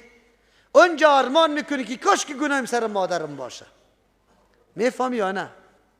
اتو روز بیاید الله متعال میگه پیش از اینکه روز برسه ای بنده یک کمی آماده بگی الله چقدر مهربان ذات است و حالت سر ما نآمده، پیش از پیش ما را آگاه کرد، تیاری بگیریم، تصمیم بگیریم، خدا آماده بکنیم. اتو روز میرسه که حتی پدر و مادرم به درد نمیخوره، بلکه هر کس تلاش میکنه گناه خدا سری تو چپه کنه. اتو روز آمده نیسته. اونجا سفارش هم نیسته، هست سفارش لیکن بدون اذن الله متعال نیست. تا که اذن الله نشوه کسی برات سفارش هم نمیکنه، او سفارش هم به کسی میشه که او عقیده توحید الله را داشته باشه. 2 سوم پیسه میدم خدا خلاص میکنم، نمیشه اونجا پیسه میسه.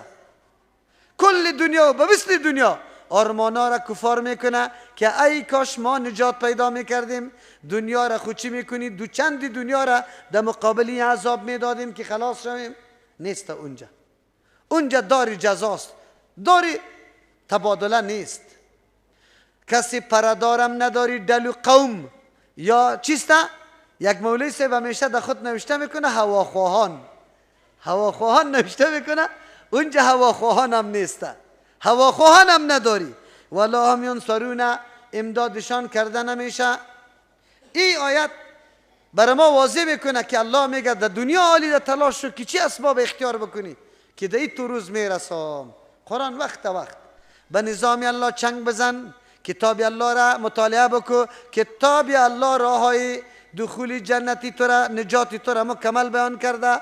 کل اسباب و وسایل نجات و کدام اسباب مهلک است تو را از بین میبره قرآن بری تو تشریح میکنه. از او خاطر اگر کسی میخواد در جنت نجات از عذاب الله پیدا بکنه، بدون زندگی با کتاب الله نمیتونه نجات پیدا بکنه. و زندگی با کتاب الله ضرورت به علم داره، به تعلیم داره. از او خاطر ما و شما با قرآن زندگی بکنیم، یاد بگیریم قرآن کریمه. خو هیچ شفاعت نیست. دو قسم شفاعت است. یکی شفاعت قهری، به زور شفاعت کردن هیچ کس نمیتونه. یکی شفاعت اذنی است.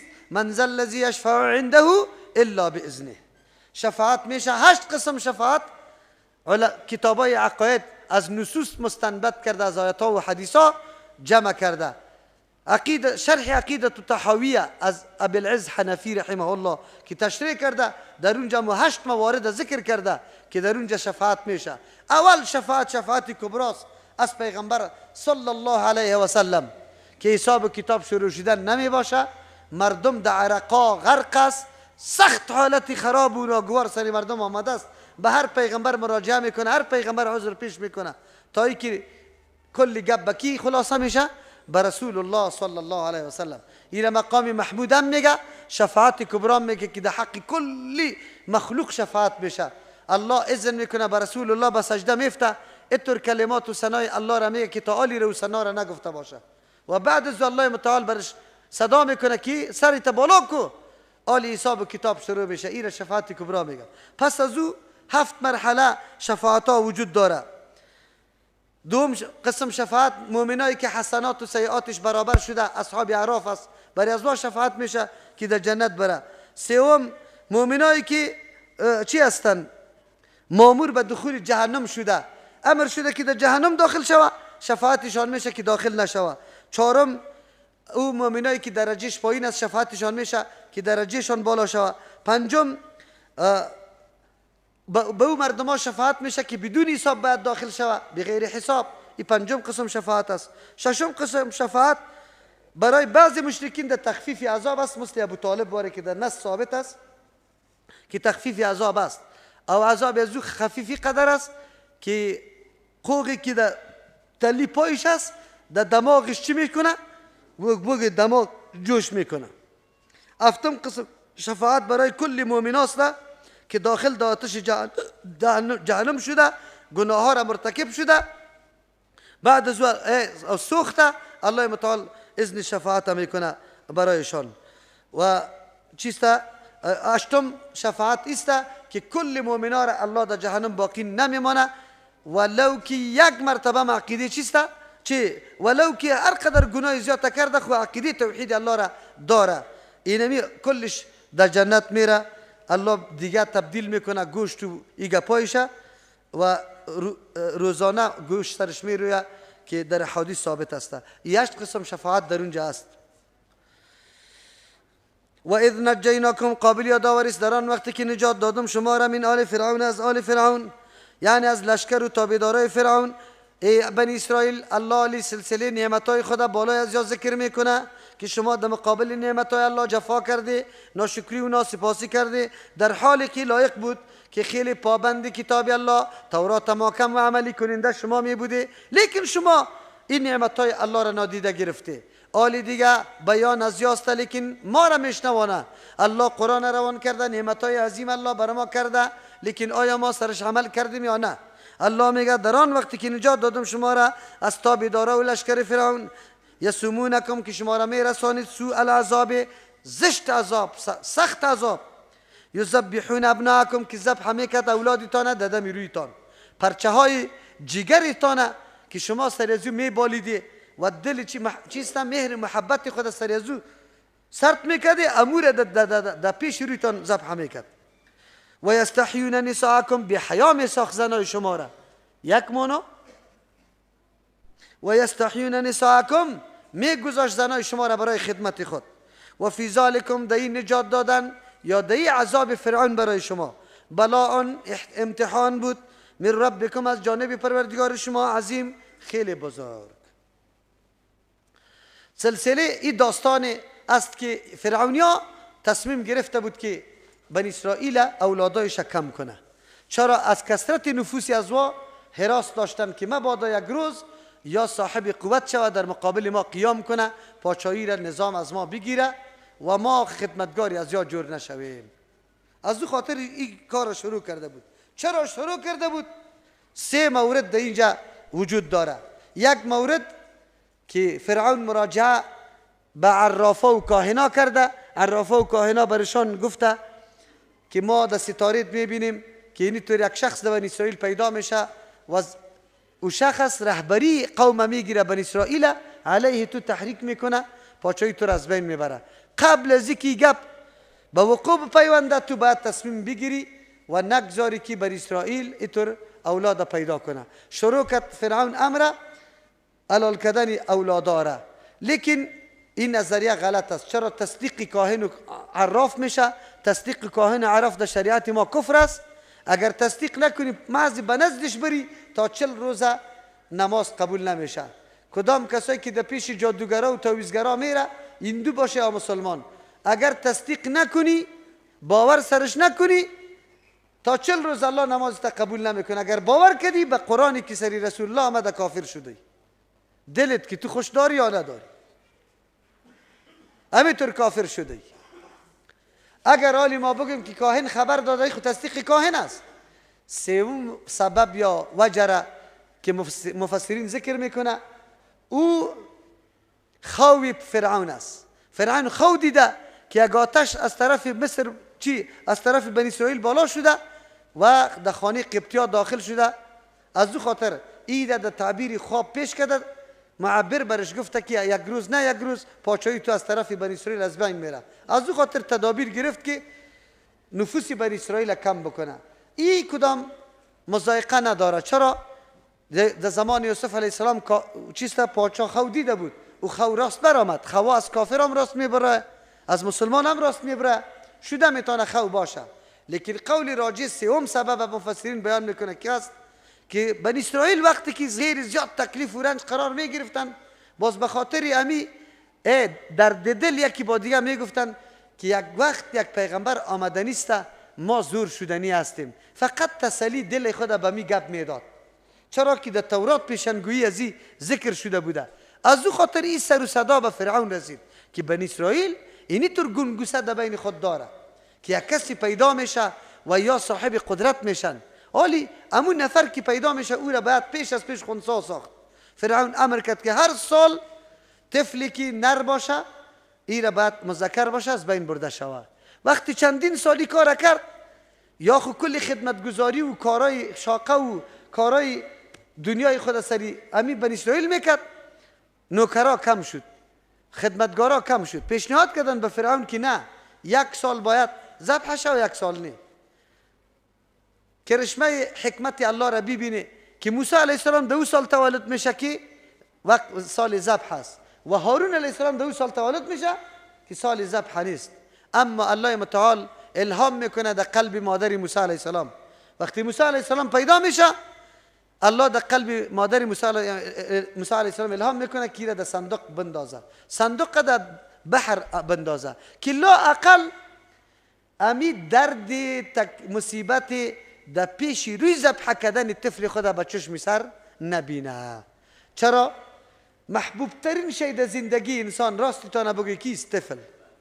از امو خاطر اولاد دیگه که تا خردک است خیلی شیرین می باشه، که دیگه تولد شد او یک کمی گپ زدن شروع کرد و اولاد دیگه که خیلی برات شیرین بود چی میشه؟ بگه هیچ شیرینیش از بین میره. طفل خیلی شیرین می باشه و زیاد قابل ترحم می باشه، زیاد بازو را بگیره نعوذ بالله کسی دم روی ذبح بکنه. این مصیبتی است که انسان کم انسان باشه تحملش بکنه. از همون خاطر است مادرها در حین مرگ خود طفل خود را چی میکنه؟ در بغل محکم گرفته روی می باشن. مادر موسی علیه السلام این کار میکنه، اما الله متعال به بندگان خود نشان میده که تدبیر الله تدبیر بنده در مقابل تقدیر الله این چیز نیست. انسان تدابیر میکنه، اما چیزی را که الله در تقدیر فیصله کرده او شدنی است. اما کسی که فرعون حراس داره که او پیدا نشوه، الله متعال میبره در خانه خودش او را تربیه میکنه و کلان میکنه. عقیده تان چی رقم است؟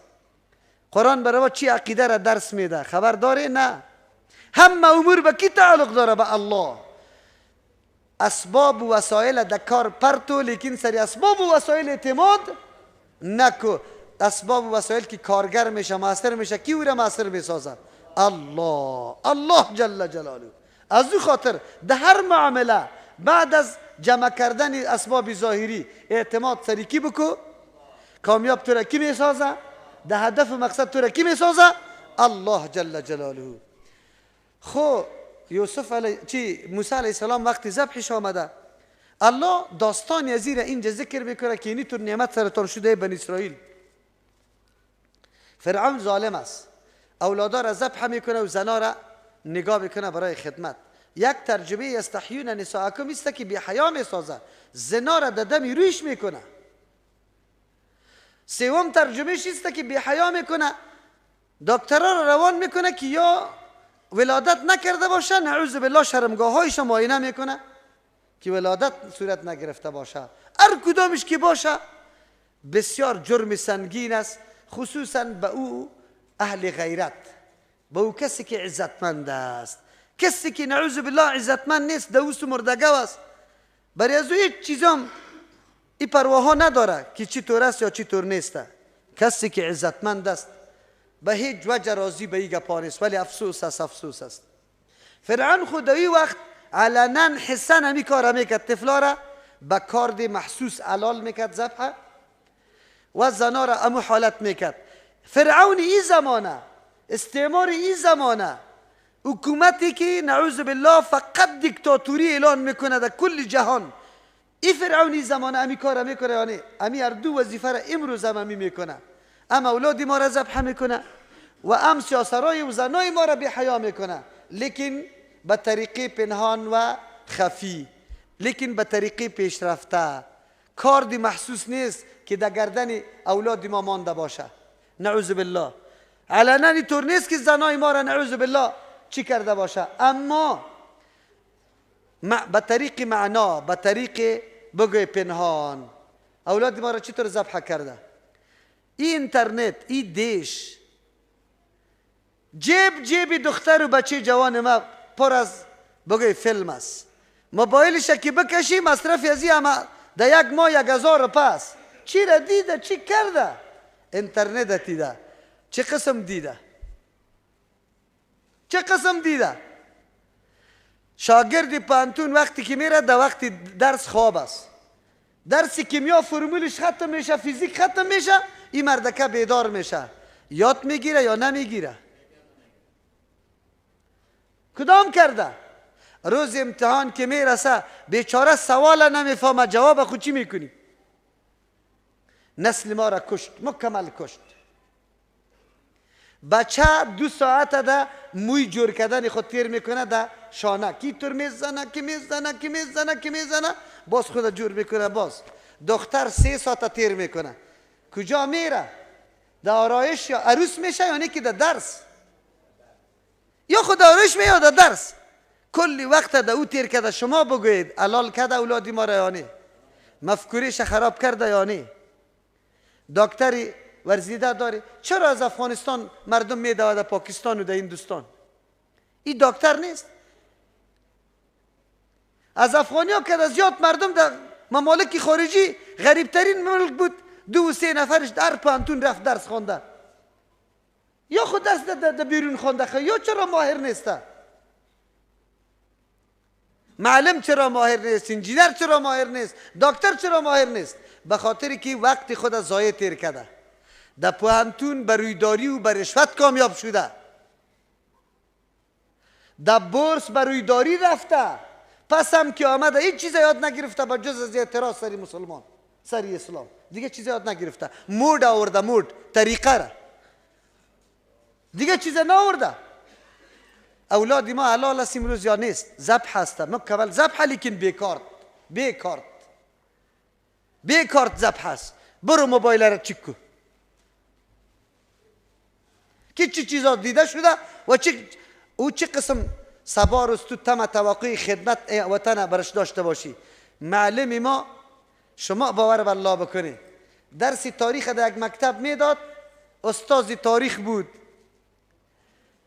دوست محمد خان گفت به نجارا فرار کرد. بخارا گفته نمیتونست نجارا. خویا پشک گو کرده بود. خب او جا رشوت است. دمو کتاب تاریخ رشوت است. چی میگه؟ رید یک سطر بود، شواتش در دیگه چی میگه؟ میگه فرانی شوت گرفت. یک سرمعلم مکتبی تاریخ درس میداد، من نشسته بودم. از کی گیله کنیم؟ این شاگردا چی را یاد بگیره؟ صنف شش آمدیم از پاکستان، نو در داخل صنف شدیم. با بچه‌ها گفتیم کدام صنف است؟ شش. یاران کدام لغت پرسان کنم؟ امیا هر روز در دکان میره، امی صابون پودر امی گیره پاکه، تو باش که امی پاکه پرسان کنم. 18 نفر در صنف است، 18 نفر خستان در پاکه نوشته کنی. شما باره بالله بکنی پاکه نوشته نمیتونه. پاکه نوشته نمیتونه. از این ملت چی گله بکنی؟ چی توقع داشته باشی؟ چرا؟ ولی بلو بچگه که دختره که خورده که شبیبی تلفونی عادی نه، سادگک تلفونی چی؟ بگوی که پیشرفته است. یا اولاد چی را یاد بگیره؟ چه قسم شوه؟ استعمار گرفت ما را ذبح کرده. بی حیایی در کدام سرحد؟ و یستحیون نساءکم، گردنتان بسته از طرف مؤسسه اعلان نمیشد. 3 نفر چیسته 3 نفر کارمند ایناس ما کار داریم. کدام شرط ها نوشته میشد؟ سنش از 18 بالا، از 20 بالا نباشه. اینی شرایط، اینی شرایط، اینی شرایط. 1000 دختر در اونجا امتحان میداد. خب کی را انتخاب میکرد؟ شنگی پارچه را نشانه میکرد که از او کده لوکس دختر نبود، لوکس امو را انتخاب میکرد. نبود، همینطور نبود. تالی را کجاست؟ من را براتان گفتم و انشالله دروغگوی نمیشم. صحنه های دوسی و بیغیرتی که در این وطن تیر شده و ثبت شده، این پسانا باز میبینه میبرای. خو این پسانا باز میبرای. باز نعوذ بالله ببینی که همشیرت در کجاست یا زنت در کجاست. این تالی را افشا نشده و افشا میشه. این را براتان میگم. تو خوش بودی که معاش دخترم دلار است، قطعی فرانسویا کار میکنه. خو لیکن صحنه های دختری تا باز یک وقت اگر زنده بودی، اگر پیش روی پخش نشدی، نمیجه نشانه باشه. این را ببدانی. استعمار است. همین کار کرده. ما بارها براتان گفتم تا صنف 12 را دختری مکتبی دخترها و بچه ها چیست؟ جداست. تا صنف 6 و 7 نه بچه نه دختر. اگرچه دنیا اینقدر عالی فساد شده که باور بکو بچه 3 ساله را میفهمه گپای زنا شوهری را، دیگه شخو چی میکنی؟ یک وقت تو زمان بود که در سن بلوغ نمیرسید، هیچ چیز نمیفهمیدن. عالی یقین بکو که خردکارم بگویی. خو لیکن تا صنف 12 را که یکی با دیگه او قدر زیاد وارد نیسته، مکتب دخترها و بچه ها جداست. در پوهنتون جناب که بری چرا صنف یک جاست؟ امین معلم، امین با غیرتی، امین وطنی. او را با غیرت نمیگم، بی غیرت. امو دوست معلم میگه اینجا پوهنتون است، دختر میگه در پولی بچه بشی. اینطور برش میگه. ما از این وطن چی توقع داشته باشیم؟ داری؟ اگر دختر قطع حجاب رفت سعی کو که از دروازه مکتب پس روان کرد شه، برای اینطوری چیزا را اینجا القاعده نیست، اینجا افراطگرایی نیست. شما خبر داری چاپلوسای دنیای کفره که چی میکنه؟ افتخار نمیکنه که خواهر عزیزم به حجاب به عزت آمده در اینجا برای درس خواندن. نه، پس روان میکنه شه. پس روان کلا را سر کتب رو در مکتب که چی حال میبینی؟ همونطور در کالای ساده برو. عالی پتلون پوشیدن کدام فرض است، واجب است، سنت است، چی است؟ ما چقدر تابع شدیم؟ استعمار کاری خود کرده، استعمار بهره‌ورداری کرده، استعمار هر چی کرده. کدام کار است نکرده؟ امروز شما را بالله قسم در صحنه های بازار برید در لیسه مریم ببینه یک عکس از فرانسه بگیره، یک عکس اینجا بگیره که چی فرق و تفاوت داره. چی فرق و تفاوت داره؟ روز تا بگار این زنا میگرده این اولاد نداره، این کار نداره، این روزگار نداره. از کجا میشه؟ چی میکنه؟ چی میکنه؟ خب ما ببینیم. بعد چند دانه خواهری با حجاب در ترجمه قرآن می البته میگم افغانستان کلش اینمیتون مردم عزتمند و شرافتمند و با عفت و با عزت است. تو یک دفعه برو نمونه ها را بیبی، حالات بیبی. من که دین روزم براتان گفتم که هر روز برای من اینطور صحنه ها قصه میشه که به الله قسم آدم بخی حیران میمانه که صحنه چطور به وقوع میپیونده. در اینطور حالت ما را رسانده، استعمار ما را حلال کرد، حجاب از بین برد. کدام کار است که نمیشه؟ امروز هم امو فرعون است، امو ذبح کردن است، امو بی حیا کردن است. خو الله بر ما میگه و فی ذالکم بلاء من ربکم عظیم. دینمی امتحان بزرگ است از طرف پروردگارتان، خیلی امتحان بزرگ است. مالی میبینم که دنبال دلار برم خود بی حیثیت و بی غیرت کنم، یعنی که بانکی بیگاه طعام پیدا نکنم، گوش نخو کنم، خود دختری خود در دفتر امریکا و فرانسه و آلمان روان نکنم. نمیکنم این کاره. امتحانی الله متعال است که باش که بانک از گشنگی بمرم، مردم بگویا که اینی مردکه از گشنگی مرده، خو لیکن بی غیرت و بی ناموس نشده، بی عزت نشده. بانک همی حالت سرم بیای امی دخترایی که رقص میکنه به هزارها مردم برش نشسته میباشه، این دختر کاکا، بیادر، پدر، ماما، قوم داره یا نداره؟ مسلمان خو سری هر کس غیرت میکنه که دختری مسلمان باشه، آلمانی باشه مسلمان، ما و شما سرش غیرت میکنیم یا نمیکنیم؟ وجدان ما قبول نمیکنه. خود چرا یک لک دور از حاضرا و مردمای حق پرست، یک لک دوست مردگوی دیگه که در توی بچش برش نشسته است، امو دختری فاحشه را میبینه، این دوست مردگو نیست؟ بگو تو فیصله کو او دختری کیست؟ او سیاسری کیست؟ بیا زود کی میمانه؟ ریش سفیدا قطی تسبیح نشسته میباشه، باز ریش دارا قطش میگیره میخیزه، قطی از امو دختر رقص میکنه، پیشه کده رو ایسته. این مردم هم سبا میموره و همین ملای ناملا در سری جنازش میگه حاجی صاحب خوب آدم بود. لعنتی الله سری تو راجی کی سری ناموسی خود غیرت نکرده؟ این چه قسم ناجیسته؟ سری ناموسی خود غیرت نداشت. این بی غیرت دیوس است. دیوس جایش جنت نیست، جایش جنت نیست. خیر از پیسه پیدا میشه، بانک از گشنگی بمریم. بارها گفتیم که افتخار افغانستان تلخان بود، توت بود. نیاکان ما همینطور غیرت داشت، نام داشتیم، لیکن افسوس کی طور شد که دیگه افغان دیگر نامش گرفته نشود. صرف به خاطر چی؟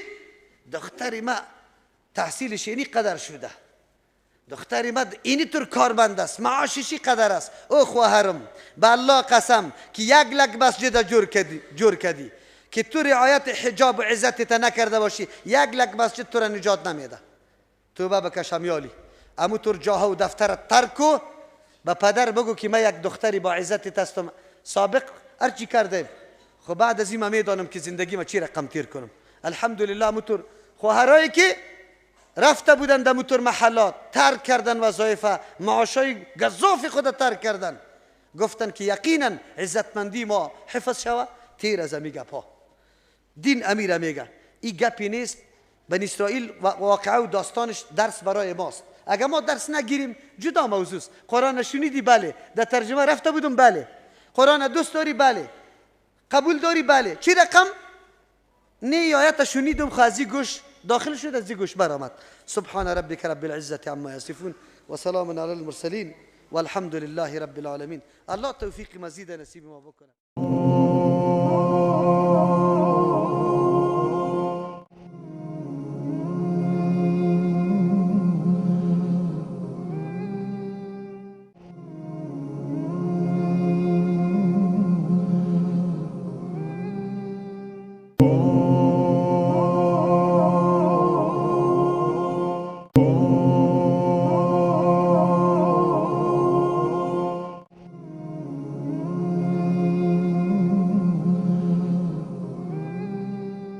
Oh